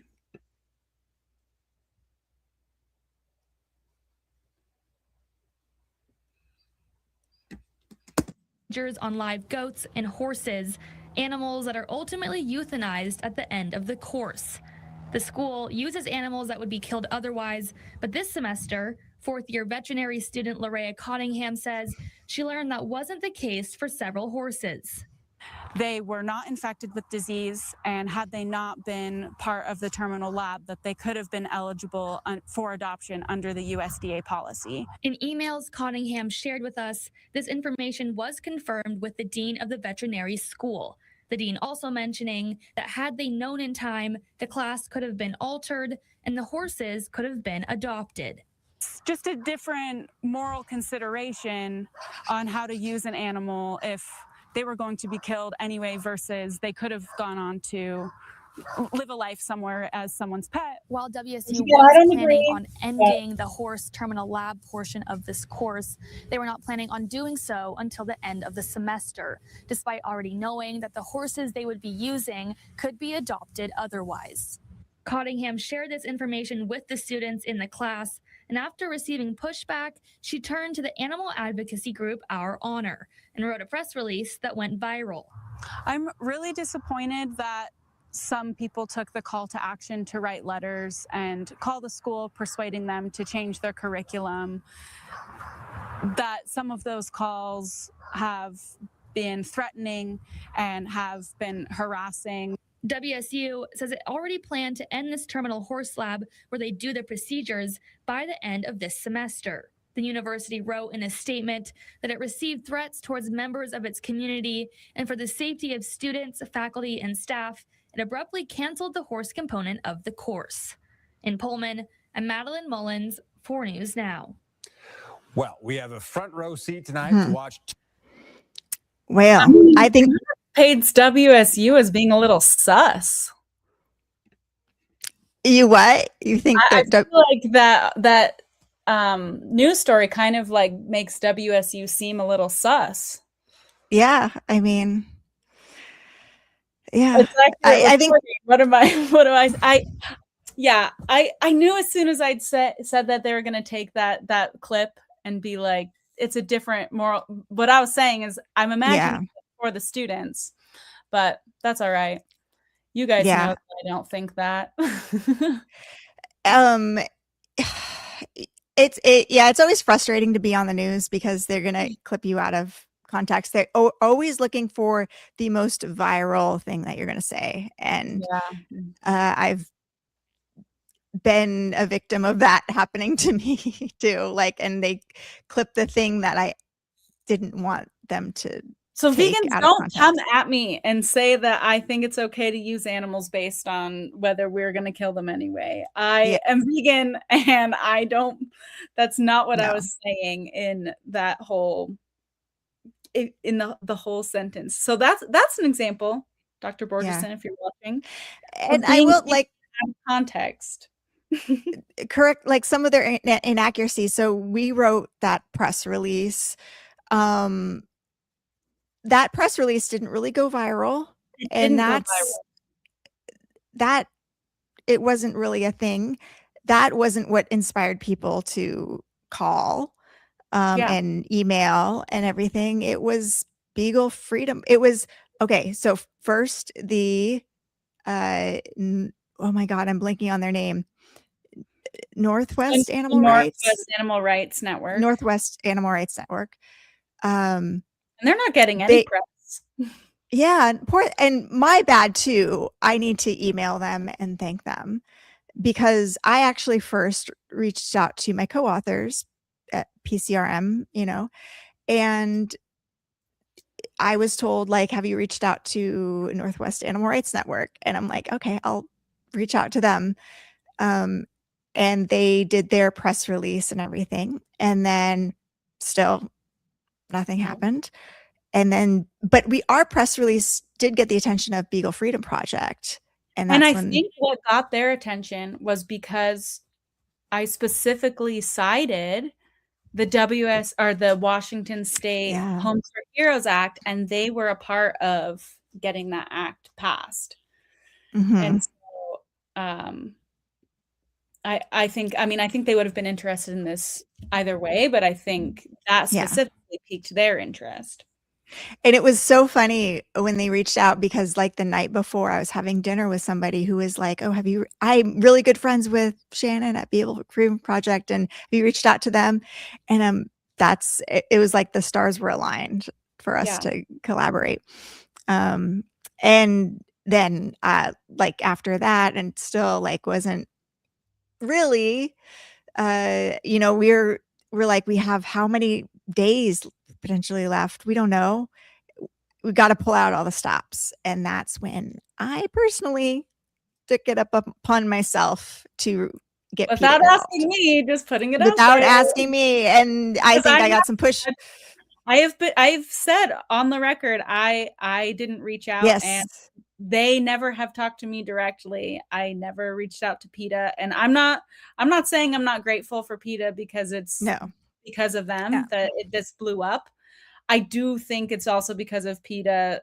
Some of the people that follow them are the ones who wrote these alleged threats and shared violent rhetoric with the school. I also know from being a veterinary student that the vet profession is pretty unaware of most animal rights organizations and the work of most animal advocates, and the only ones that they know are PETA, and they are absolutely terrified of them. And so I had hesitations, not because I don't think PETA does important work and could get the job done, but because the amount of PETA bashing that has happened in my coursework from day one of vet school, just off the hand, also like by professors, by, faculty, when you like ask a question like, oh, so if you're treating an animal in a sanctuary, and then they go off on like a PETA rant, or if you ask questions about like lab animal use and they go off on a PETA rant, I'm just like, the veterinary profession is so sensitized to PETA. It's like a Pavlovian response. It's weird. It's emotional. Brains explode, and they're not going to be able to think rationally. And remember that the people who wrote the dean first, I don't know how, like a few hundred veterinarians and vet students sent our letter from our honor. And no one cared. No one wanted to listen to veterinarians who had gone through terminal labs and who had conscientiously objected to terminal labs. I remember the first note you told me about of like, when it was before we got animal rights groups involved, it was your letter writing campaigns going really well. And that was when it was all vets. It was all vets. The dean emailed me. The last correspondence I've gotten from the dean was after our honor launched their campaign, and maybe after NARN launched their campaign, because the kind of I think NARN And I got an email saying your letter writing campaign is working and I'm planning on not responding. And I was like, Okay. And it's not going to change anything. The best laid plans.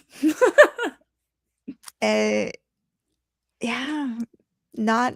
So, I mean, so thank you, PETA, for picking this up. But I mhm. do want everyone to remember, and I would like PETA to give veterinarians credit that we were the ones that it wasn't animal rights activists that brought Yeah, this. and they It was have like public.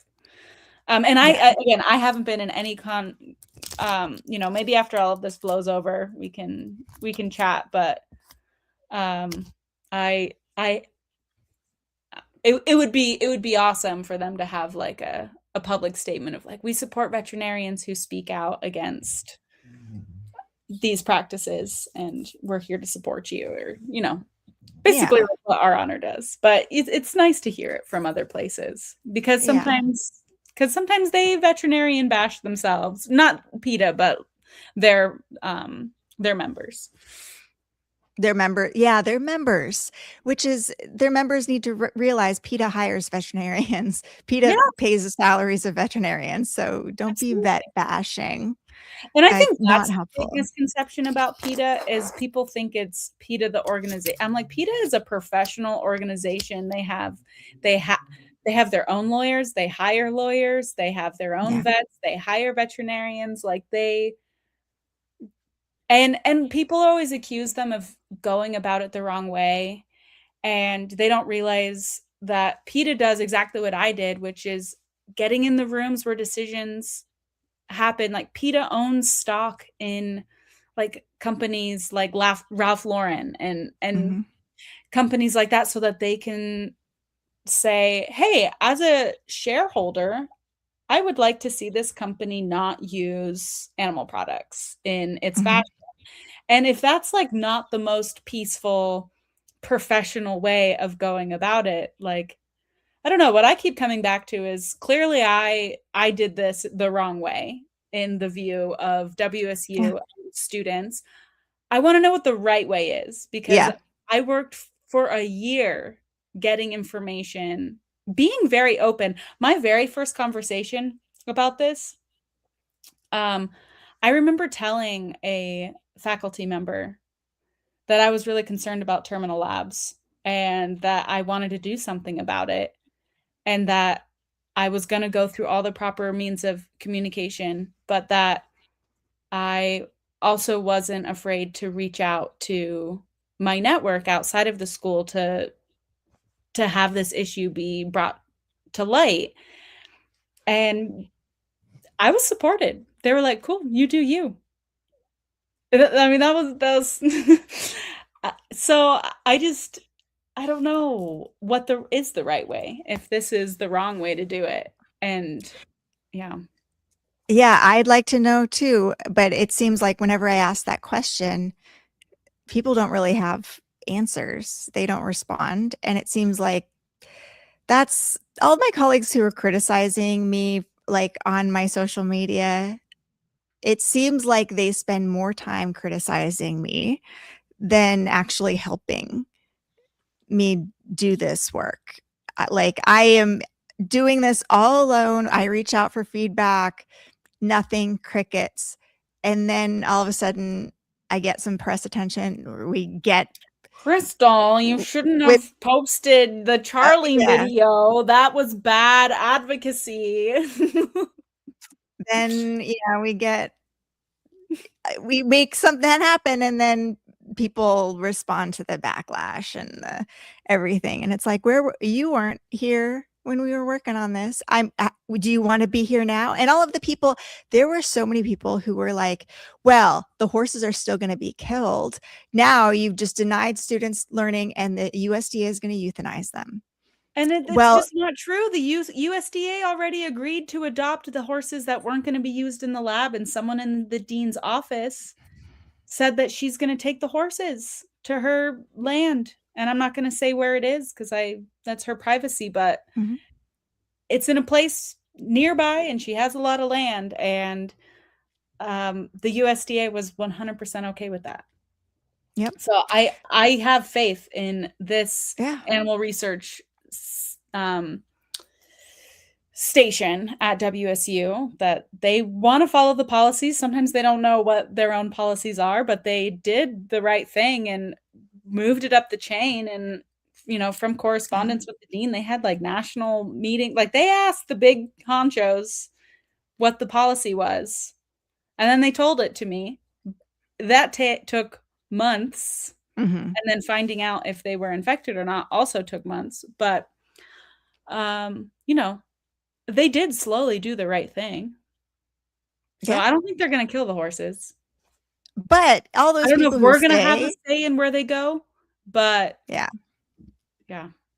But all those people who said that they're just going to kill the horses, I asked them, or are you going to help us make sure that doesn't happen? Are you going to write the USDA potentially? Crickets. After that, No. oh, no, you're not willing to be a part of the solution. You just want to criticize us for potentially stealing this opportunity from students. Like, please. And I think the school did rob students of the opportunity this year by not putting in the plans in place to provide them with alternatives like they're planning to do next year. And they had enough forewarning to know this was going to be a big issue. Like I 20 said, years of forewarning, like back yeah, with I mean, starting Aaron. with And, Aaron. Mhm. But even just in the last 2 years that I've been here, it's, I don't know. They should have known that I, wasn't going to drop it. And I'm Yeah. still not going to until I find out for sure that the goats labs are not going to continue next year also. Yeah. And I hope that there's students down the pipeline who are supportive of us. So I think they Absolutely. will be the next generation to make sure that Absolutely. this sticks, because we've seen it go backwards. We've seen schools that used to not do terminal surgeries are now doing terminal surgeries because that way the students don't have to provide care for the animals afterwards, which they don't want to do, and which is horrifying. Like, who are you admitting to vet school who doesn't want to care for animals and would rather have them killed instead? That's, yeah. Yeah. And that's not the norm, but I have heard that sentiment from some students. Yeah. I remember, like, when I was a young vet student, I'd said some problematic things. Even though I was a vegetarian and everything, I felt like my labor was being abused. I was spending hours hand walking horses when my own 2 horses, which I'm a privileged kid. I had a business during vet school and I was able to have 2 horses in vet school. And my horses were being neglected and I was paying people to walk my horses while I was hand walking these hospital horses. Yeah. And it felt a little frustrating. It was like, I'm wasting valuable time in vet school, which I know other students who do not have horse experience, hand walking patients would have been very valuable to them. I was just looking at some comments, and I see one comment. I'm a commercial pilot, and the aviation industry uses models and simulations all the time to provide training and check rides, which augments actual flying while minimizing cost and risk. Can you imagine if pilots didn't use simulations and they're like, oops, what if I crash this plane? I have to learn how to, like, not crash this plane. And so I'm going to use a real plane, and oops, I crashed it. Like, yeah. I did get another comment saying, because someone had said on my Facebook post that, because I had said human doctors don't, they don't kill their patients in surgery. And they used to kill animals. Yeah. But most of them don't. Even in, like, residency training programs, they don't kill dogs and pigs anymore like they used to. And someone said, human medicine is different than vet med. You can't compare them. A lot of, so the argument, if I'm going to steel man that argument that the people make about human physicians not killing their patients, they do say that human doctors are required to go through internships and residencies after school. But in this lab, the students, third-year students, were asked to do something that only board certified equine veterinarians do. Mostly So- board certified. There, there Mostly. is the experienced equine surgeon who isn't necessarily boarded, I guess, who does colic surgery, but mostly boarded or extremely experienced. Yeah. But I think, who do we care about the most? Like, it's dogs and cats, and we are not killing dogs and cats in student training, and we're not It's being illegal like, in the state of Washington to do that. is it? Well, I mean, in the Animal Homes for Heroes Act, I mean, I talked about this earlier. It doesn't say no terminal labs, but it says animals used in education and research. The facilities need to make all reasonable attempts to adopt these animals out. Yeah. So like, people really value their dogs and cats, and the first time many vet students who work on an animal, operate on an animal, it's on a client-owned animal or a shelter animal. And that's fine, but for some reason we view like doing that on horses is not, when I don't know, or farmed animals too. Farmed animals are the ones who get the most short end of the stick, especially goats. And there's plenty of goats and cows and pigs out there who need veterinary care, a lot more of them than dogs and cats. And we managed to train veterinarians on dogs and cats without ending their lives in vet schools for the most part. So we can do it for these other species too. It's Absolutely. really interesting how these arguments keep going. And I've spent all day yesterday replying to the comments on WSU's Facebook page, and it was the same things over and over and over again. So yeah, I don't know if you want to go through some of the comments here. We could, for a little bit. And then, speaking of providing good care, my dogs would love another walk. Okay. And you've been on a lot longer than I have. So, we can go through some comments though. Let's see if there's anything new on, maybe on this new post, spokesman this review. new article.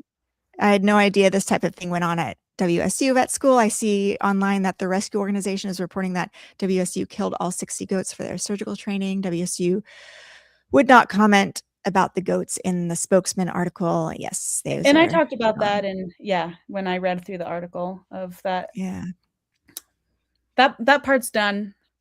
Yep, they're gone. One public share. Let's see the WSU vet med. Actually, let's see what else is. Nothing exciting. Euthanasia. I want to see if there's any sort of headlines. I saw somebody. Oh, this person. Like, I don't know who this person is, but they made this really long post. And it's mostly positive. Life-saving alternatives exist. Blah blah blah. Sally Madigan shares Beagle Freedom Projects. PETA, Capital Press, PETA. That's no interesting comments. No PETA hate there. This is the simulation lab WSU does. Love the simulation lab. Protest. That's an old one, 2015. All right, let's see if we can find WSU's vet med page.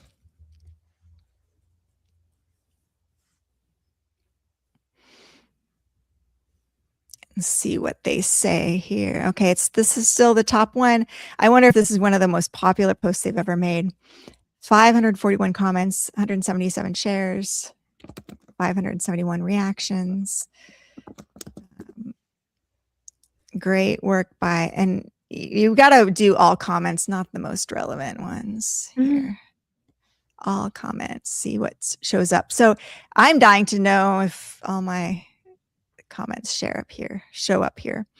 Aaron's, of course, as a horse owner, I want my vets to have experience with their live animals before they treat, operate on my beloved horse or any other animal for that matter. 66 But what about positive. any other animal for that matter? Are the Yeah. animals in those labs not animals? Yeah, exactly. Before You have to do it on some animal, but it Yeah. doesn't have to be one that no one cares about. Absolutely.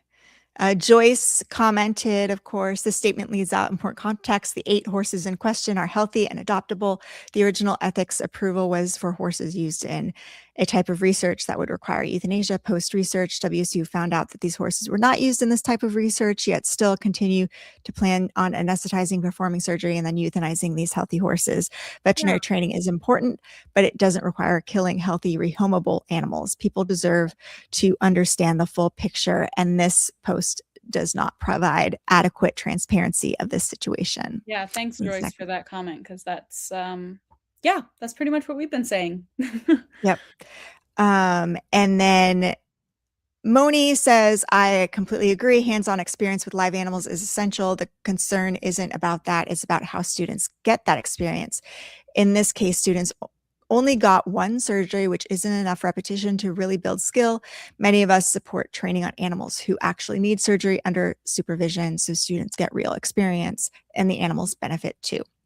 Yep, and So that's that was- exactly the experience that Hannah and I were saying that has been our experience not doing terminal labs is, you know, I think especially you feel this pressure of like, I got to make sure I'm as proficient as everybody else. And so you go out and you end up, at the end of the day, you end up with more experience because you sought it out. Yep. I just got some breaking news out of Minnesota. Unfortunately, there's a declaw bill that was pending, and it was heard before the Agriculture Committee, and it was a 7-7 tie, and the tie means it's dead, unfortunately. So, yeah. Sorry we didn't advocate more for that bill. I know. But we had a lot going on. We will work on, yeah. We need more people to get involved. We need if you more care about people. these issues, like please get involved. Please. I mean, clearly a lot of people did get involved. Thank you so Yes. much for writing kind, thoughtful, and professional letters. And if your letter didn't fall into one of those categories, please do better in the future. Yeah. Because it really did harm our advocacy. And it's disappointing that WSU played that up. Like they fueled people who were violent and threatening, because they're like, all the violent and threatening people came onto my Twitter and said, see, it works. Ugh. And I'm like, no, do not take credit for this. No, that's awful. Yeah. All of the professional letters that were sent, that was enough. And you few people who were threatening and violent and harassing these students and faculty and staff, you ruined our party. You made it all about that and you, instead of about what the right thing to do is. And you really ruined everything for us. So I hope you'll rethink that, because, and this is, there will always done it be with just like the amount of, I don't know. I heard somewhere that WSU said they got like 36,000. PETA said they sent out 36,000. Yeah. Okay. PETA supporters. Yeah. Yeah. That's amazing. That's enough. We didn't need however many of those to be threatening and aggressive. Like just that sheer quantity, that's enough. And anytime you're threatening or aggressive, you look like the bad guy. And you bring us all down there with you. Yeah, it really is not good, not helpful. And I'm upset that I hope nobody actually felt threatened or hurt or anything by any of that. And you shouldn't. The second somebody sends you a death threat, you should absolutely be laughing at it and laughing call at them. the police like and share and their call police. information and be like, hey, go take care of this legally. And post it on the internet and get them fired from their job. Like whatever you gotta do. Like, but don't take it seriously, although I have been threatened too, and that's why I live in a secured compound. And my address is not available online anywhere. Yeah, I think it's important to take death threats seriously Yeah. because even if they're it's like you need to take rabies vaccination very seriously. The Yeah. likelihood of you being or your animal getting rabies, depending on where you live, is probably pretty low, but the risk is far too high. And Yeah. so I feel the same way about, like threats like that. It's like probably nothing is going to come out of it, but that person needs to be held accountable for Absolutely. what they said. And the risk of it coming to fruition is way too high to not do something about it. Yeah. But yeah, again, now we're just Cyberbullying is talking about real. them and making it about them instead of about all the veterinarians Exactly. who voice their concerns.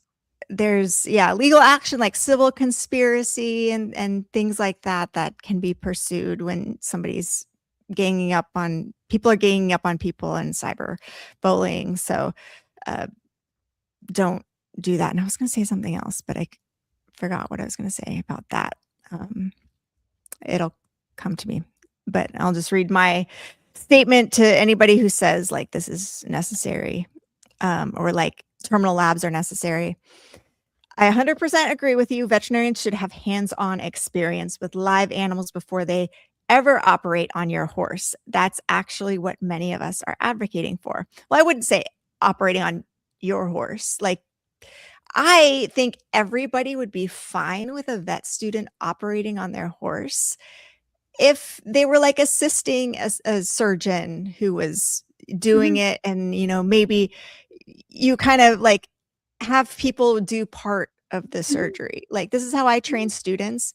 I will like let them start. You can make the first incision, you can cut into the linea. If the second I see like, oh, you haven't studied hard enough, you haven't Mhm. practiced on non-animal models well enough, I will take the scalpel from you, demonstrate on part of it, the animal or whatever, so that they see for next time. I'll give them a chance to like try to find the uterus. If they are not able to do it within 5 minutes or so, nope, you're done now. I'm gonna find the uterus, Mhm. give you a chance to tie off one of the ovarian arteries.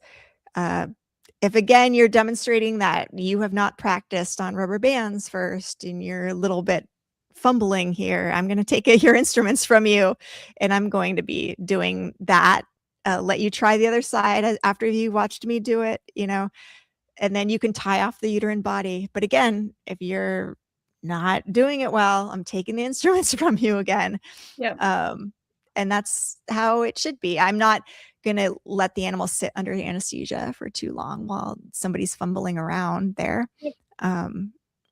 But that's how it's done. You can have students practice parts of a surgery, but the second they demonstrate that, oh, you're not up to par on this, you haven't practiced your your skills good enough, then you got to practice off the animal before I'll let you touch the animal again. I remember reading somewhere that, and I don't know if this is true, but I remember reading somewhere that students who studied music like did Mm, well, like were accepted into like human medical school.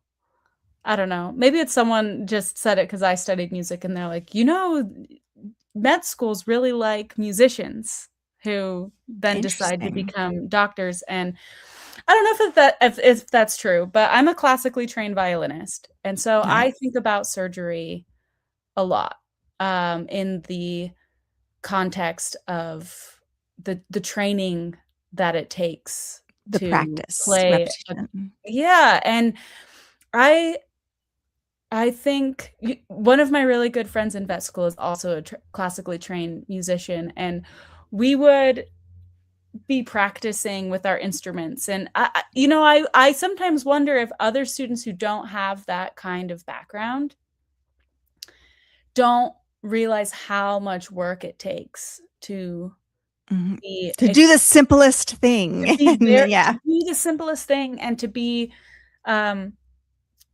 competent at something that seems fairly simple, but to do it seamlessly and to have the muscle memory to do it well. And that's why I'm such an advocate for training on models. And because it's just like learning an instrument. And when I'm practicing for a concerto, like for my senior recital, I performed the Tchaikovsky violin concerto. And for anyone who's familiar with classical music, like you'll know that's a fairly complicated piece. When I would go to practice, I wouldn't just play it once and be like, cool, I practiced today. Like I would pick apart like a measure, and I would spend like 30 minutes on 1 or 2 bars until that got really good. And then I would do that on the next couple of bars. And, maybe I would play through the section, or every couple of days I'd play through the whole thing just to kind of see where I was and what needed to be honed in on. And that is really what practicing surgery should be. We should be taking these models home, practicing on them, just like we study for exams. Just like we practice for musical instruments. We should be doing it every day as vet students, and not relying on this one surgery to be like, this is my only surgical experience. It's like, no, your surgical training comes from you practicing the motions and being able to, I see all of these like reels on Instagram of, surgeons doing origami and folding things like that type of thing. That gets you proficient. People who are really good at laparoscopic surgery and are using the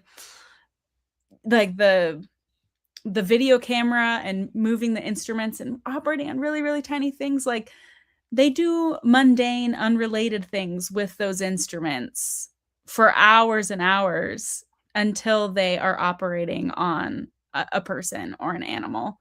And I see an overwhelming lack of that attitude in vet school.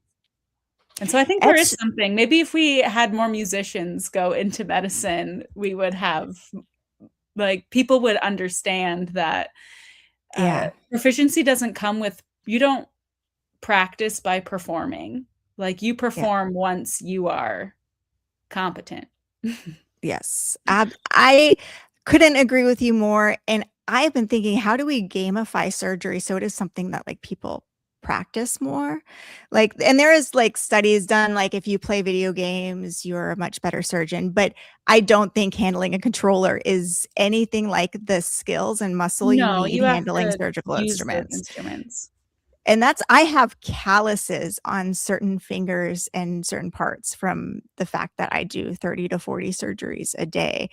And my hand strength is something like, and I didn't have this when I graduated, and I would like go home after doing 10 surgeries when I was a new grad, because I did work at a spay neuter clinic as my first job. But we do, not very many because I was not fast, and I'm sore, and I could only do it like 3 days a week. And over time you develop hand strength and you develop calluses, so your fingers are no longer sore from the instruments.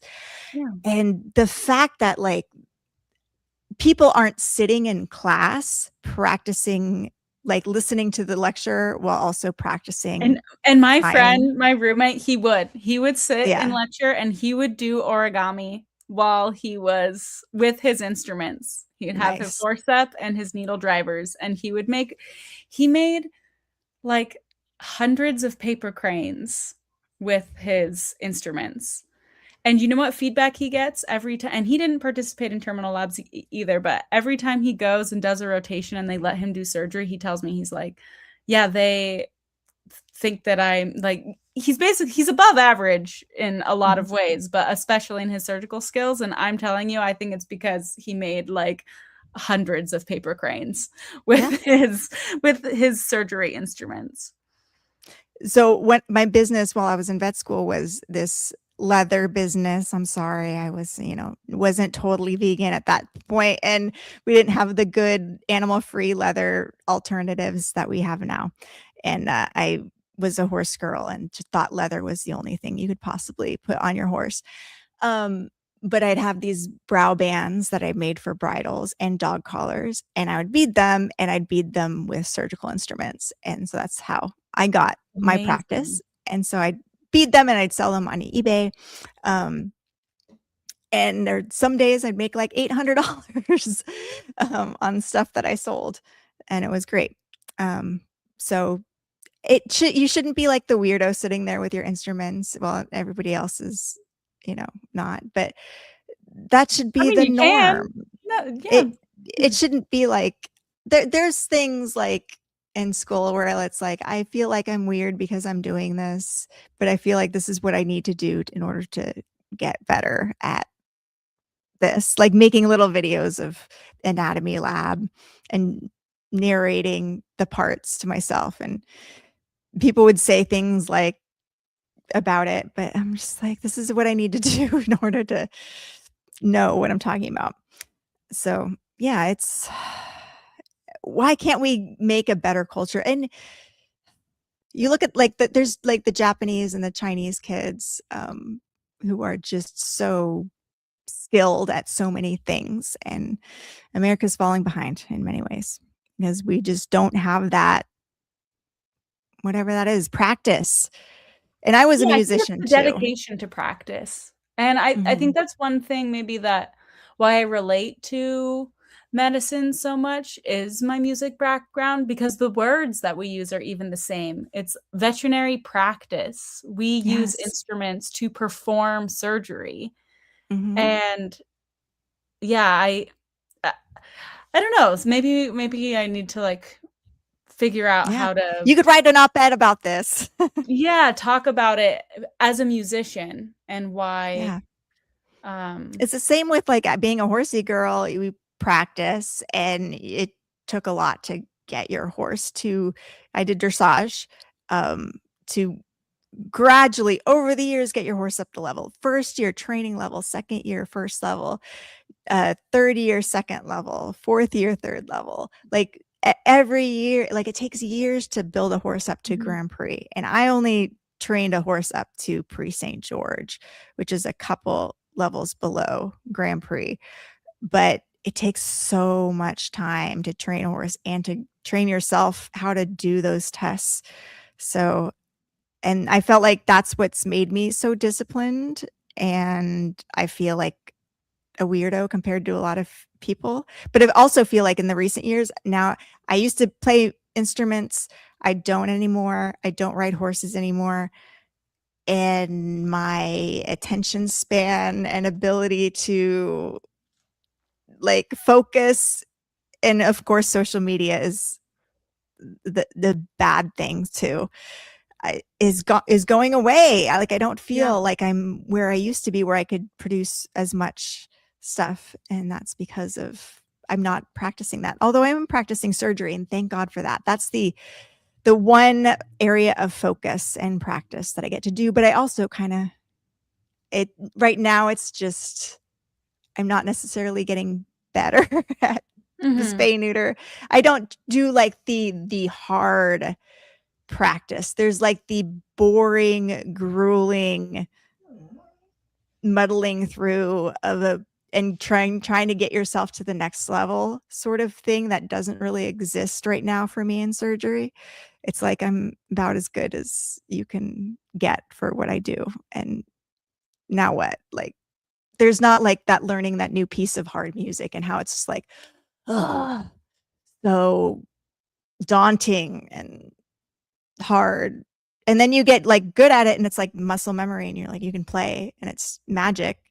But going from like that this is hard and sounds awful to the this is like easy and I don't even have to think about it is I don't have that in my life where I get myself from that to that. Yeah. So I got to find out what that is. I do wonder if that's part of, with social media and just like how we get information, if that's kind of changed people's time scale. Cause, I think part of what gets people riled up about these labs is they want to do a really good job. They want to be really good vets, and they feel like I need to be able to do everything the day I graduate. But the truth is, like, even once we graduate, we're going to start with, the basics that we learned in vet school, and it's going to take time to get to a point of being proficient. I'm going to be right where you are, and it's like max 10 surgeries. I think my longest surgery day has been 9 right now, and it's like there's a long way to go to be able to get to the point where you are, and it's not going to happen. Doing more terminal labs in vet school isn't going to get me to that point. The only thing that's going to get me to that point is time and experience, and one course, even if you are getting to do 6 different procedures once, maybe twice, it's just not the amount of time that's going to get you to feeling extremely competent and confident. Like, you're just going to have to practice it over time. And I think maybe people don't realize that about medicine is you bring your animal to a veterinarian, and this might be the millionth time they've seen this issue. This might be the first time that they see this issue. And what makes vets and doctors capable of dealing with that isn't necessarily the number of times that they have seen that particular case, but the number of times they've like gone through that process, and their ability to work something up, to problem solve, to rely on their foundational skills, and to like extrapolate. Because you're just never going to be able to be exposed to every single thing that you're going to see in your career during vet school, even one time, let alone enough times to become an expert. Yeah. And it goes away, your knowledge too. Like, I don't do a whole lot of medicine anymore. And I remember I used to know a lot, and I used to work in general practice, and I could treat a Cushing's case or diabetes or whatever. Now, like, that causes if the idea that somebody comes in and asks me a question about Cushing's or diabetes, I'm like, I'm not the best person to ask that. I can look it up, but it's not like off the top of my head a plan like I used to have. And that's not, I got messages from students, saying like, I'm not even large animal focused, and I think this lab is really important.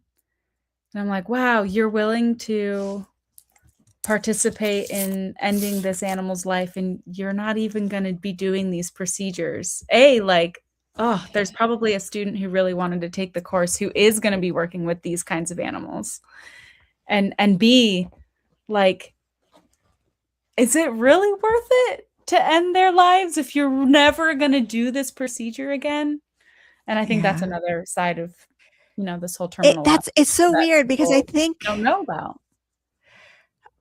Like, I would think that any graduating vet, having gone through vet school and realized, oh, you get out and a lab in vet school is nothing, hasn't really helped you.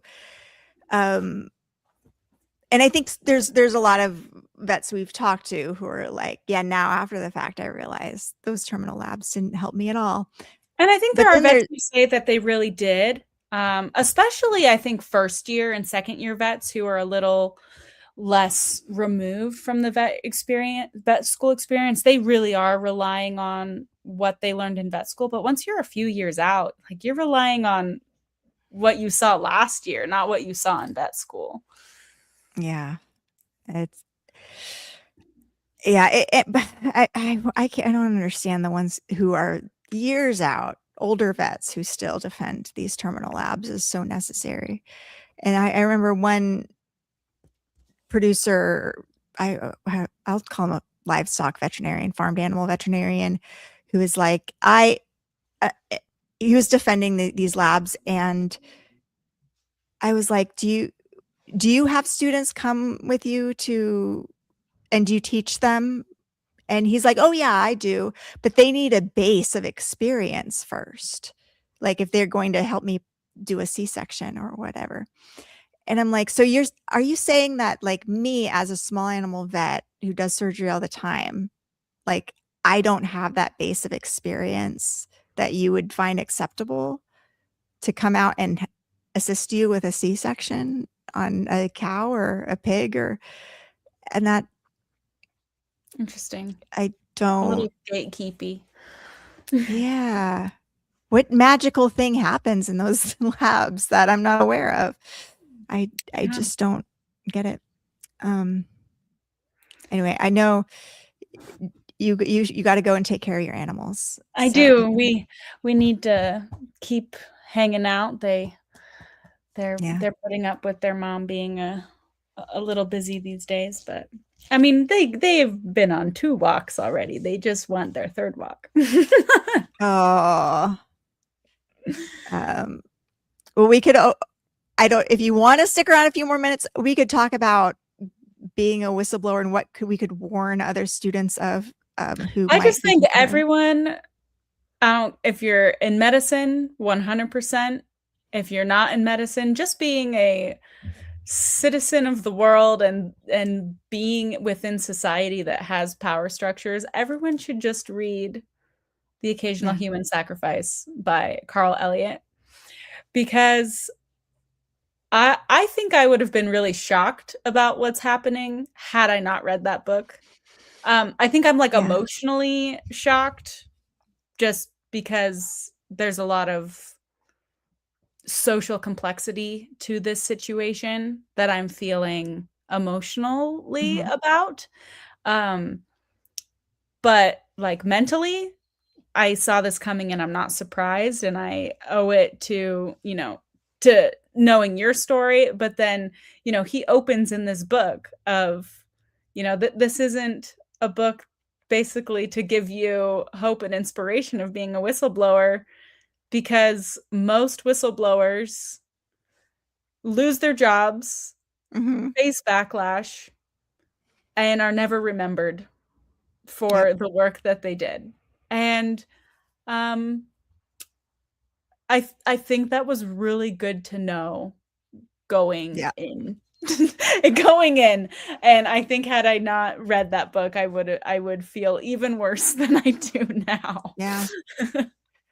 It's such an important book to read, because you do think, once everybody knows what I know, they'll all be on board and realize that this needs to change, and we can't be continuing to allow these things to happen. And just to be shocked that no, people don't agree, and they think you are the bad guy. And it's so shocking and frustrating, and it's so isolating. And to this, I still feel that isolation, even though like I have you and our little group of vets. There's things happen, and there's people will say horrible things about me in veterinary Facebook groups. And I'm like, I have this sense of like just isolation. Like, where are all my friends coming to my defense and pointing out how wrong these people are for saying something like this about their colleague? And nobody's coming to my defense. And I saw even on, like, you posted the video and I haven't come to your defense with that one person who's commented. And I'm like, it's I'm fine. gonna I know him in person. It's not a problem.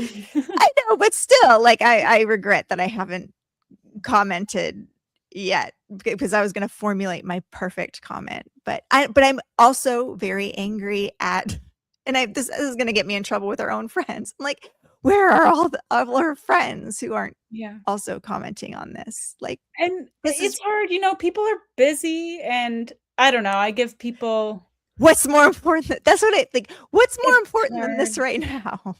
Like Yeah. coming to the defense of one of our colleagues who is doing the thing that we all want the veterinary profession to do. And now Yeah. we're not even coming to their defense and like joining together as a movement of veterinarians and, coming to their support. All of these other people, all of the lab people, they have all of their supporters who like vitriolically comment and smear anybody who's voicing concerns about lab animal stuff or farmed animal stuff. But our people, silence. They're all going through so much personal stuff right now, and I don't go on social media. And Well, that's I'm my like, excuse all the no, time. I didn't. I was like, if I just stay off social media, then I don't have to do it. And now I'm on it, so you'll see me in the comments. I'll defend you. As long as no, I'm thank you. well, right now some of the groups I'm not allowed in because I'm not a vet. But yeah, no, it's sad. I mean, I wonder how much fighting on social media really does anything, but yeah. And I'm also, I don't really care to defend myself. There's a lot of things that have happened in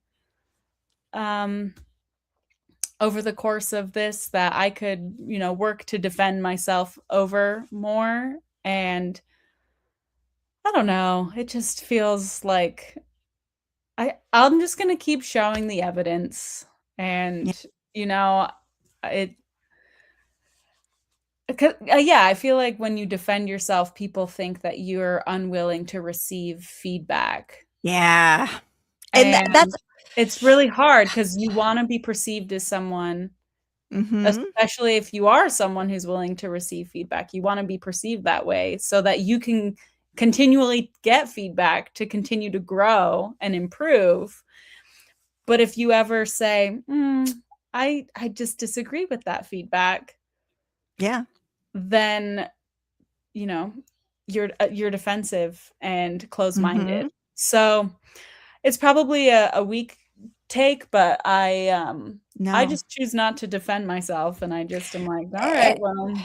And it's not about defending yourself, but it's about like, oh, you're basing that on incorrect facts. Let me get you the right facts. And I have like a need to get the right facts out there. It's like, oh, here's a comment just hanging with incorrect information. Let me give them the right information. And that's also, you can only do so much. Yeah. But I feel like this is the moment on WSU's Facebook post.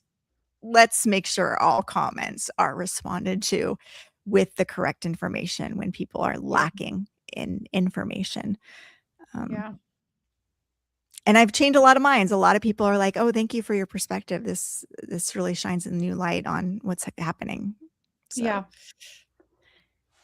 Yeah, I think it's important to share information, which is exactly what we're doing here. So thank you everyone who's tuned in at any point. And if you've watched the whole time, that's a marathon. Good job. Yeah.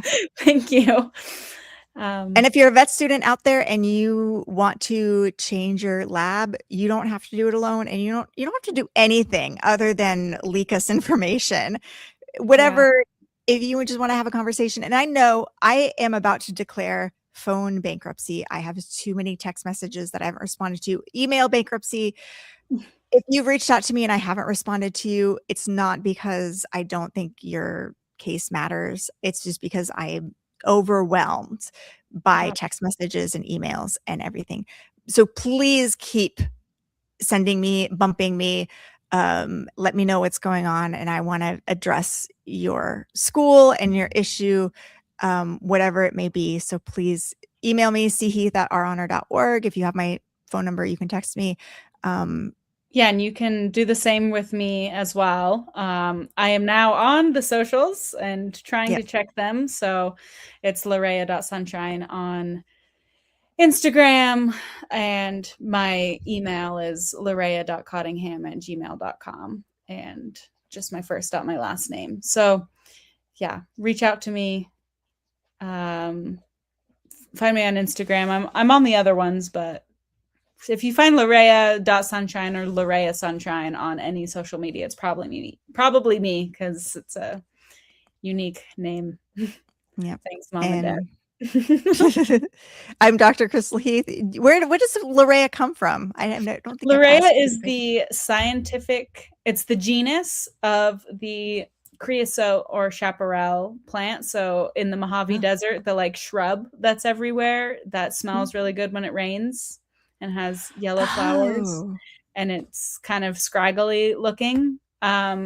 Its scientific name is Larea tridentata. The botanist will say it's Laria tridentata, but Larea is the way that my parents pronounced it, so that's the way I pronounce my name. And yeah, so it's the beginning of that. Very cool. Yeah, I love it. Yeah. All right. Well, I'll let you go.